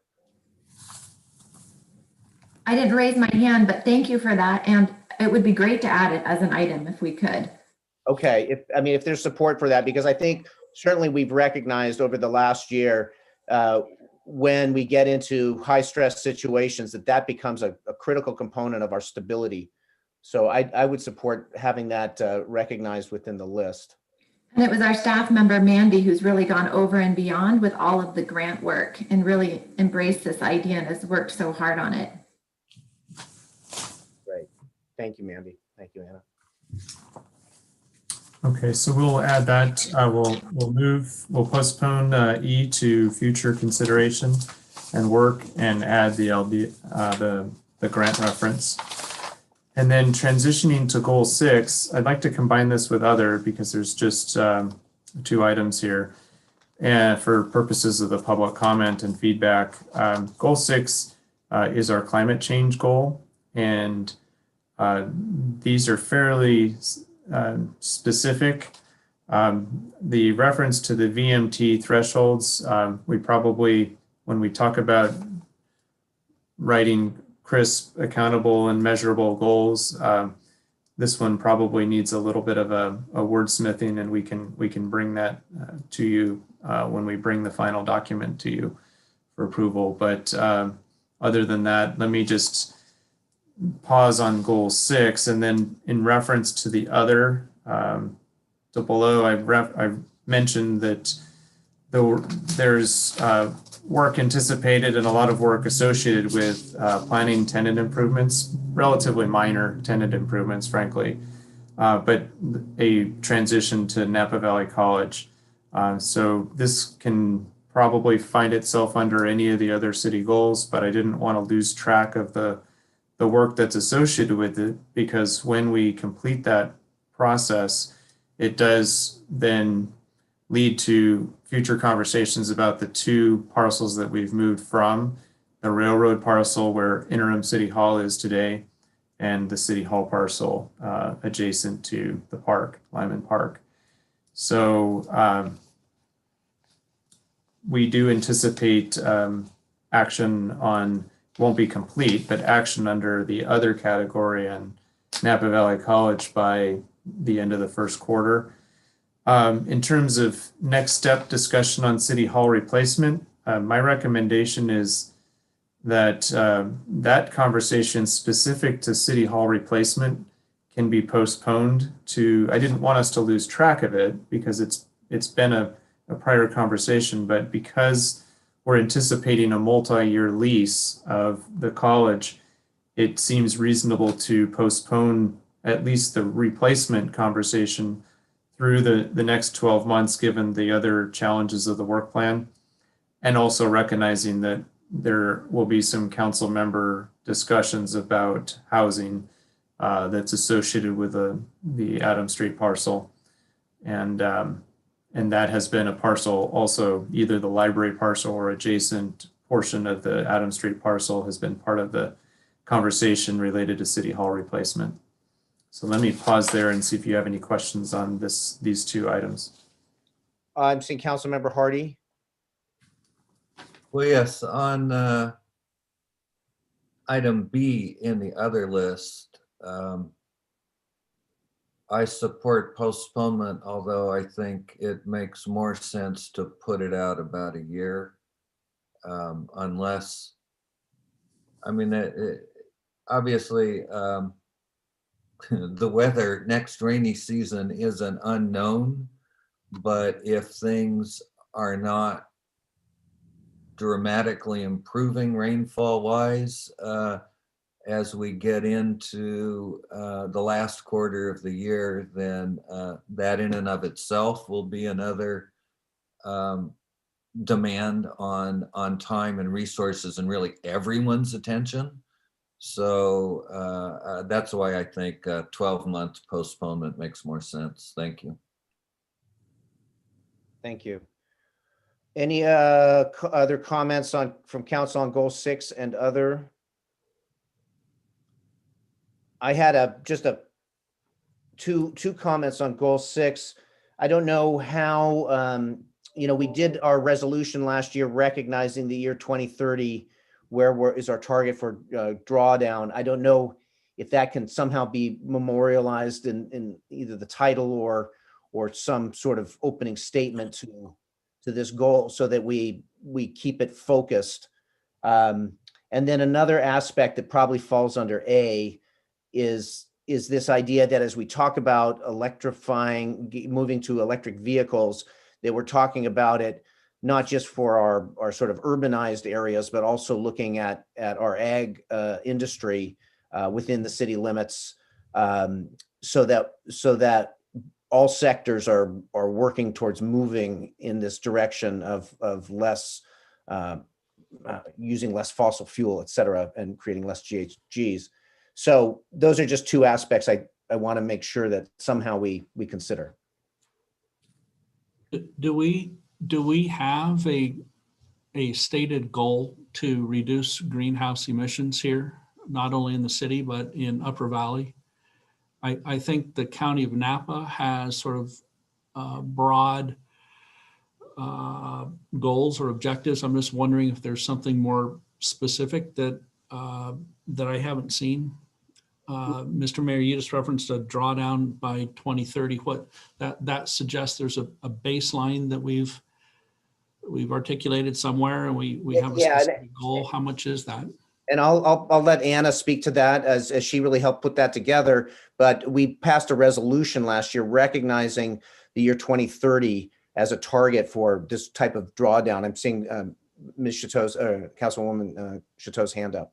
Well, I just wanted to say that am I unmuted? Yes, we just got word at our last countywide climate action committee that it looks like we're going to get money for a grant to help us be able to do that, so that we can start tracking our greenhouse gas emissions, because we know we need to track them to start actually, it helps encourage us to take these actions. So that funding to be able to do that is coming, unless City Manager Prestwich, you have something else you can say to that. As I know, as I've seen it and worked on, we have a climate action chapter in our general plan with specific items. I'm remembering 57 specific items that we've been looking at and we can prioritize, since that's already in our general plan. So that put us ahead in terms of a city that has our list of action items, but that wasn't tied to the direct greenhouse gas emissions. And now I'm hopeful with this grant, we'll be able to do that. And that was the important part of joining the countywide committee that we're on, so that we can go after grant funding on a bigger scale to be able to accomplish these goals. So we have on goal 6E, the consider joining our joint powers. It's not an authority, it's actually an agreement. It's a looser structure. We have that document now. We're hoping that we can all sign it before our next meeting on April 23rd, because April 22nd is Earth Day. American Canyon and Yountville had it on their agenda on the 6th. And so my question is, once we move forward with that structure, because once we have that structure, we're going to be able to go after even more grant money to help us do what we need to do. How do we make sure our list here reflects the work that we're doing through that committee as ideas come up and there might be new opportunities? So is there a way to have that work into our work or not, is my question. Thank you. I was just concerned that we didn't have a specific goal. It sounds like and I know we do have a list of initiatives and a whole chapter in our general plan, which I think is great.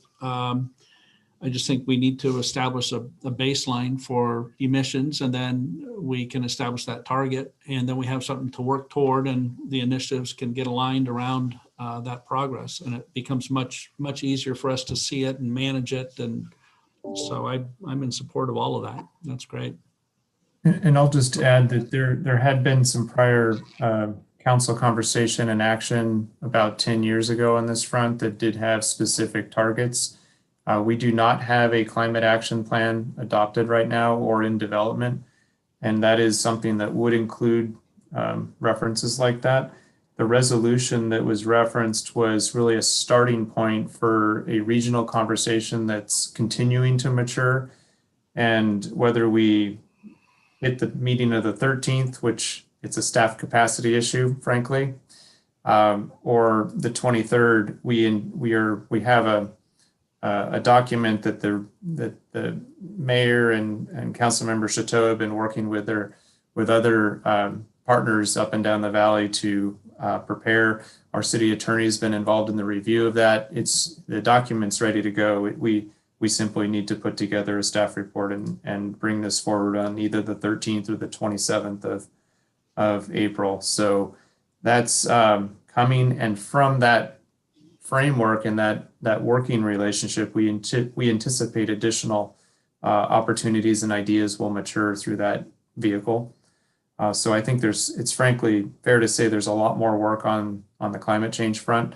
And as Councilmember Chateau indicated, we do have a number of specific short, medium, and long-term ideas that are actionable that can be further refined and brought forward and set into motion under this work plan. So some of these items like goal 6A here really are a starting point, and they will mature into specific action steps. I'm seeing Councilmember Hardy. Thank you, Mayor Ellsworth. I just want to say, and hopefully I'm not duplicating too much of what's already been said, but I think the most important thing in pursuing our broadly worded climate action goals is to get to the point where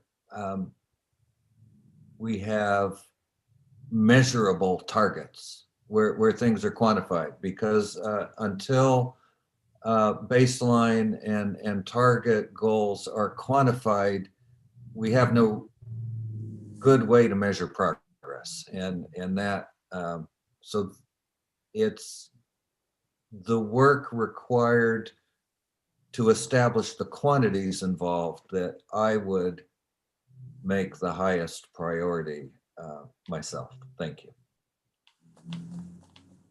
Thank you. And I do believe that the work that's going on at the Climate Action Committee countywide is going to be helpful to us as a city as well. That's going to give us some extra capacity. And our staff is linked in through our assistant to the city manager, Priya Nixon, on that committee. So I think that work at the county level will translate well here as well. So I'm going to see now if there's no additional council comment at this point on goal 6 and other. If we, I'm seeing Councilmember Hall.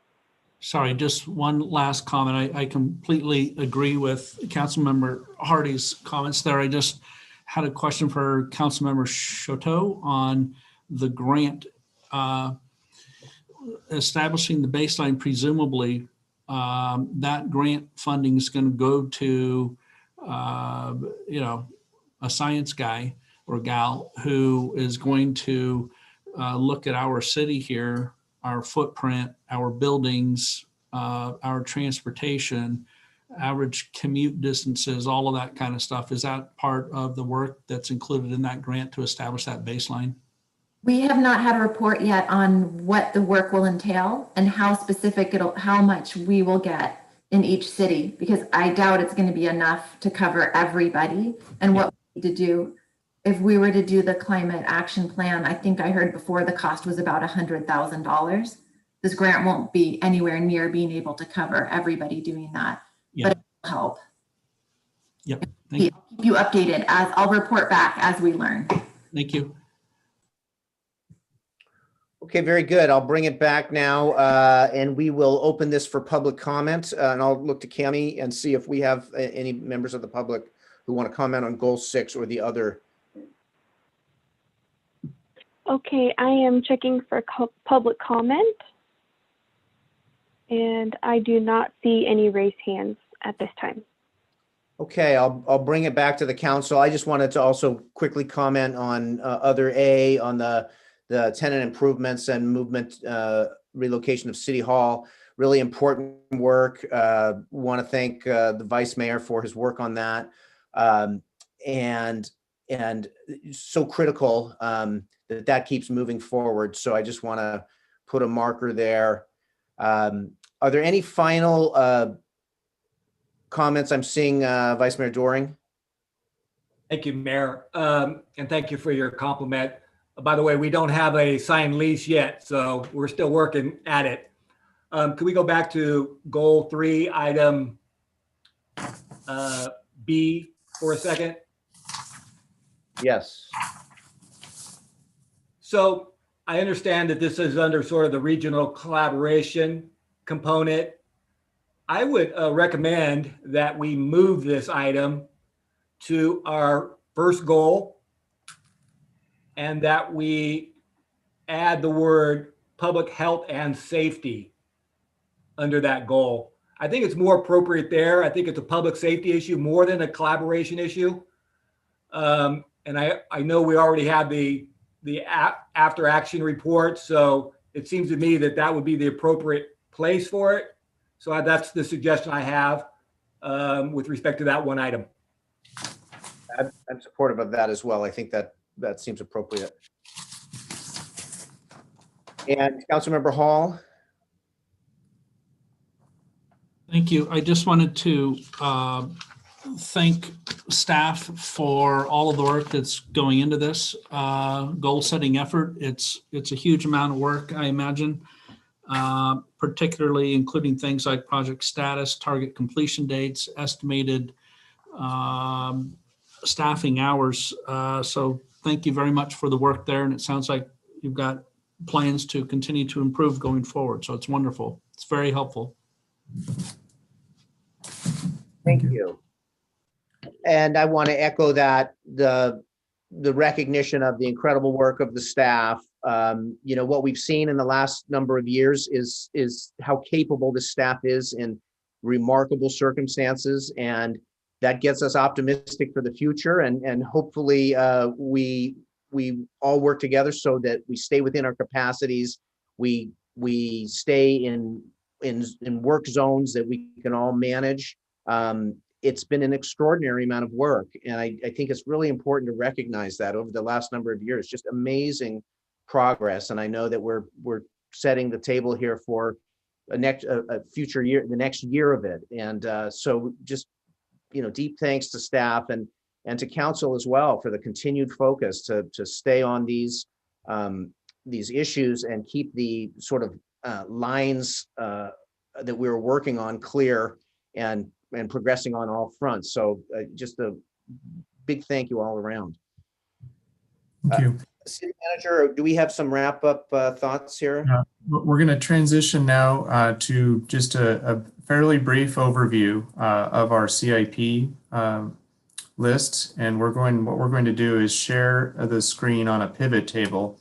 And I'm going to invite our interim city engineer, John Wanger, to walk us through the list of projects so that you see the breadth of those projects, how they're organized, and how they're prioritized. And our staff has been working on refining this tool over the last several weeks. And I think you'll be, I guess, probably it won't surprise you with the breadth of projects that we have, but I think the work that's been put into this is synergistic with our work plan and complements that, and it's reflective of other work that our staff is actively working on. So at this time, we've brought up this worksheet. This is a pared down version. It's actually a little larger, but I'll have John go ahead and walk us through this briefly. Thanks, Mark, and good morning, Mr. Mayor and council members. I am not going to take complete credit for this. Actually, as part of the transition between Erica and I, she did an excellent job at outlining a lot of the capital projects. And since her departure, during our weekly staff meetings with Public Works and engineering staff, We have, because there is so many projects going on, we decided to take the list that Erica did and actually expand upon it. And so what you see on the screen, we've got all the capital projects that we're currently working on, and they're split in between civic projects, which are those on the second column there. It says CIP number. So anything starting with a C is a civic project. And then Cindy, if you can scroll down, the E projects are emergency projects. Keep going. The R projects are street and storm drain projects. If you can keep going. Then we get to the S projects, which are the sewer and wastewater projects. And then finally, we get to the water projects, which there are several of. If you can keep going down, Cindy, that'd be great. And then we have some completed projects at the end. But if you can scroll back up to the top, Cindy, that'd be great. But this gives you kind of an idea of how many projects we're currently working on. We're tracking not only the project, but who's working on it. If there's a consultant involved, who the design consultant are. And then Cindy, if you can scroll a little bit over to the right, we track where we're at design wise, where we're at completeness wise with respect to construction. And then which goal, general plan policy and goal that it's meeting, and the project status. So, and then we also list the funding source, which is row K, I think. So it's a very comprehensive list, and it allows us to track things. The other thing, Cindy, if you can go all the way back to the left, the other thing that this gives us the ability to do is if we wanted to quickly look at all the priority A projects, for instance, you can go to the priority column and you could click on that and sort A to Z. And all of a sudden we have a renumbering of all the A projects as we go through. And we can do that type of sort on a number of the different columns. But this allows us to track things because, as you can see, there are a multitude of projects that we're currently working on.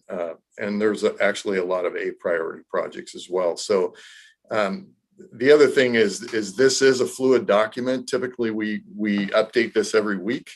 I got an update about 30 minutes ago from the public works staff on one of the items on here, but I just wanted the council to be able to see what we're doing and how many projects we have concurrently.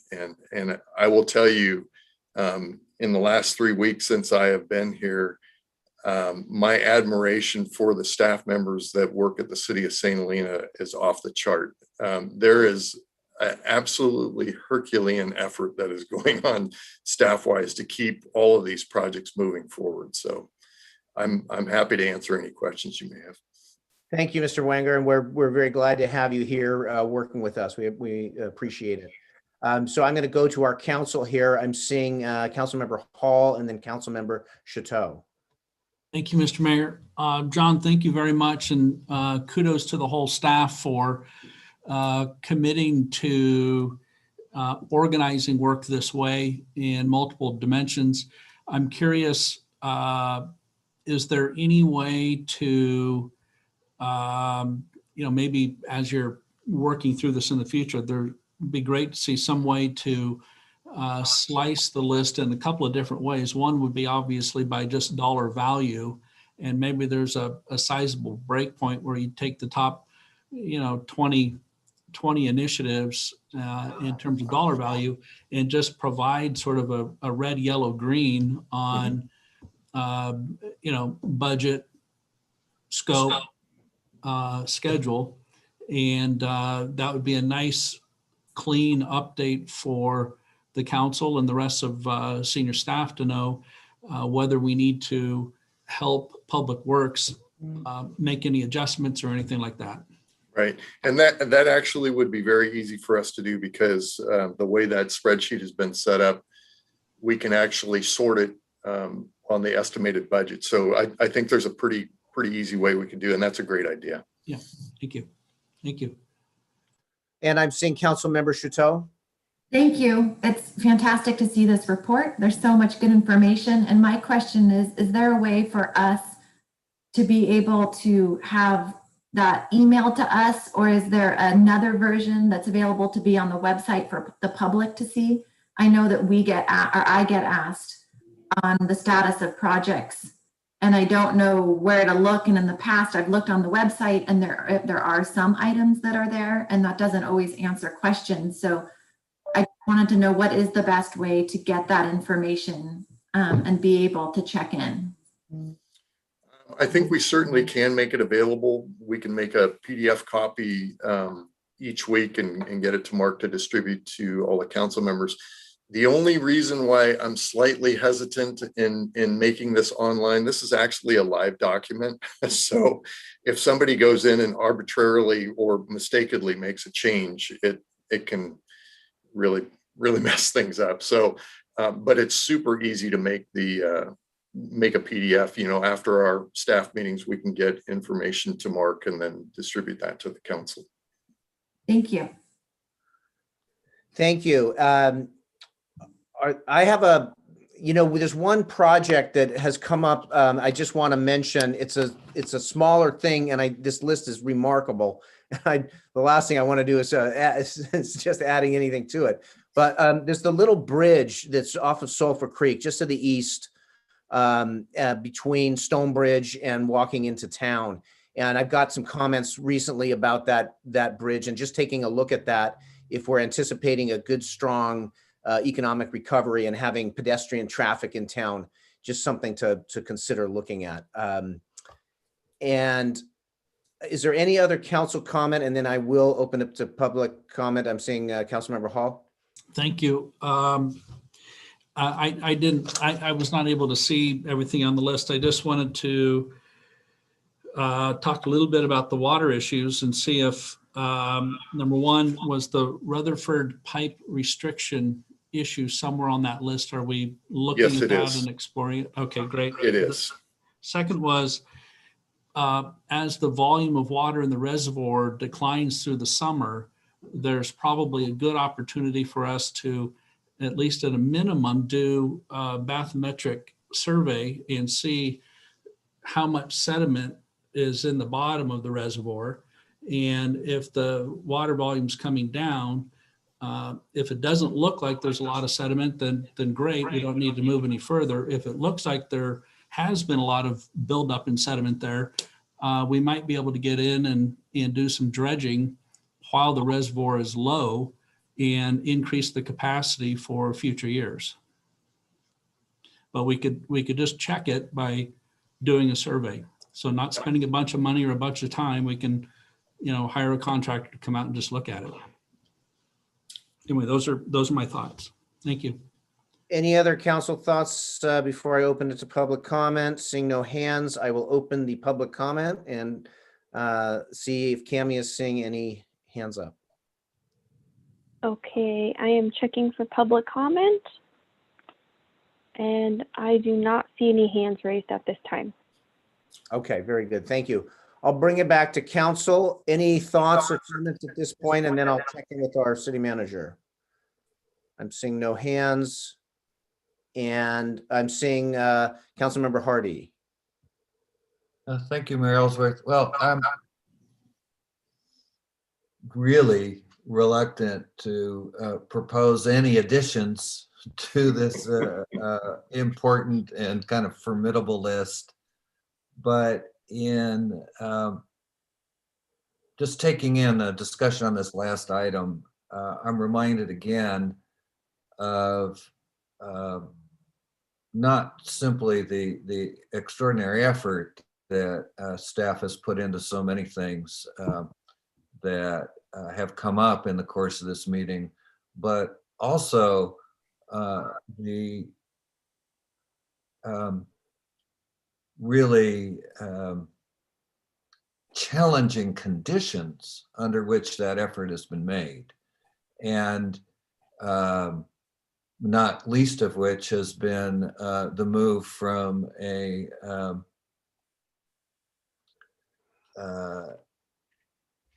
dilapidated city hall into temporary facilities that have posed their own challenges while looking for a new and better location, which itself will be temporary.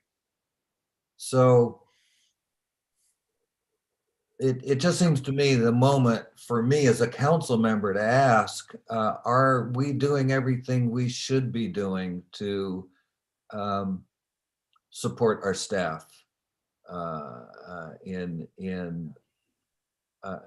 a situation in which the level of emergency, in fact, the succession of emergencies again is effectively continuous and stressful for everyone at a time in which those stresses combine with increased demand on the resources. So I don't know how I would define the task or what would be in it, but I want to be sure that in thinking about and talking about the importance of our infrastructure and maintaining that we are also thinking about our staff as a part of our infrastructure and an essential part. So perhaps at a subsequent discussion, we can look at some way to actually identify concrete things that we can do that address the strains and stresses that we're placing on staff. Thank you. Thank you. And I'm seeing Council Member Doring, or Vice Mayor Doring. Thank you. So I wholeheartedly endorse moving forward on that. I've had conversations with the city manager in particular about the mental health aspects of transitioning from sort of a pandemic life to somewhat of a normal life, and how traumatic that can be for all of us and our staff when you get used to a sort of a Zoom environment or a certain timing as you're operating from your home. It could be very, very difficult to transition back to something. And for folks who need any kind of mental health services to work through that, we should make that available, either both in a group setting or in individual setting, because I think we underestimate how pernicious that can be for folks, and difficult, and it's still stigmatic, so we have to get past that and make sure that our staff members are fully supported in that aspect. Thank you. And I heartily support that as well. The work that's been done is incredible, and we want to all keep everybody in strong footing and stable and being able to do the work and also maintain their own lives with the sort of balance that everybody needs. So I'm supportive of those comments of both Councilmember Hardy and Vice Mayor Doring. And so with that, I'll look to the city manager to help us sort of gauge how we can best approach that. Well, I really. Oh, go ahead, please. Did you have more comments, Mayor? No, please. I really appreciate that. I know that several members of our staff have had tragedies over the last year, personal tragedies, whether it was fire, COVID, or otherwise. And it hurts and it reinforces everything that Vice Mayor Doring said. We are having conversations and we'll be having more internal conversations about working with our staff to identify ways that we can ensure a positive transition back to offices and for the office staff and just the overall organization. It's been a very long 12 months, whether that's the police department and challenges that we know confront our country. whether it's COVID or otherwise. And the condition of the buildings is an issue. And so I think we're really enthusiastic about the opportunities to transition to a space that we hope will be better for the staff and our community. And today's discussion on the work plan was really helpful because I think we have a nice work plan. It's an ambitious work plan. I think we'll need the patience of the council and the community as we work through a number of these items. It is certainly possible that with additional challenges that arise, that certain things will need to be adjusted. And a good example of that is just the new emerging, as we really come out of a rainy season that didn't have enough rain, it's now put us in a position where we're going to have a need to work together as a community to conserve water until the rains begin at the end of the year again. And we're going to talk a lot about that tomorrow, but this has been a very helpful conversation. We have a lot of notes to follow up on. We'll bring this work plan to the council at a future meeting. And I just want to thank everyone for their time today and contributions. Thank you. Thank you very much. And again, thank you for the incredible work from staff, from council, from the community focus. If there's no other comment at this point, we'll adjourn until our special meeting tomorrow, where we will focus on the water issues. So thank you again, everybody, and for all the focus and input, and we will see you very soon. And we'll, Thank you. Thank you. You all. Bye-bye.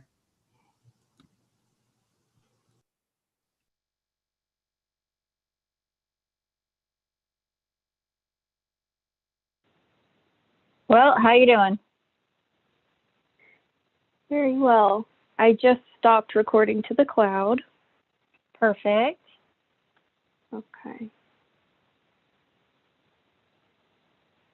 Thank you, Marcy and Claudia.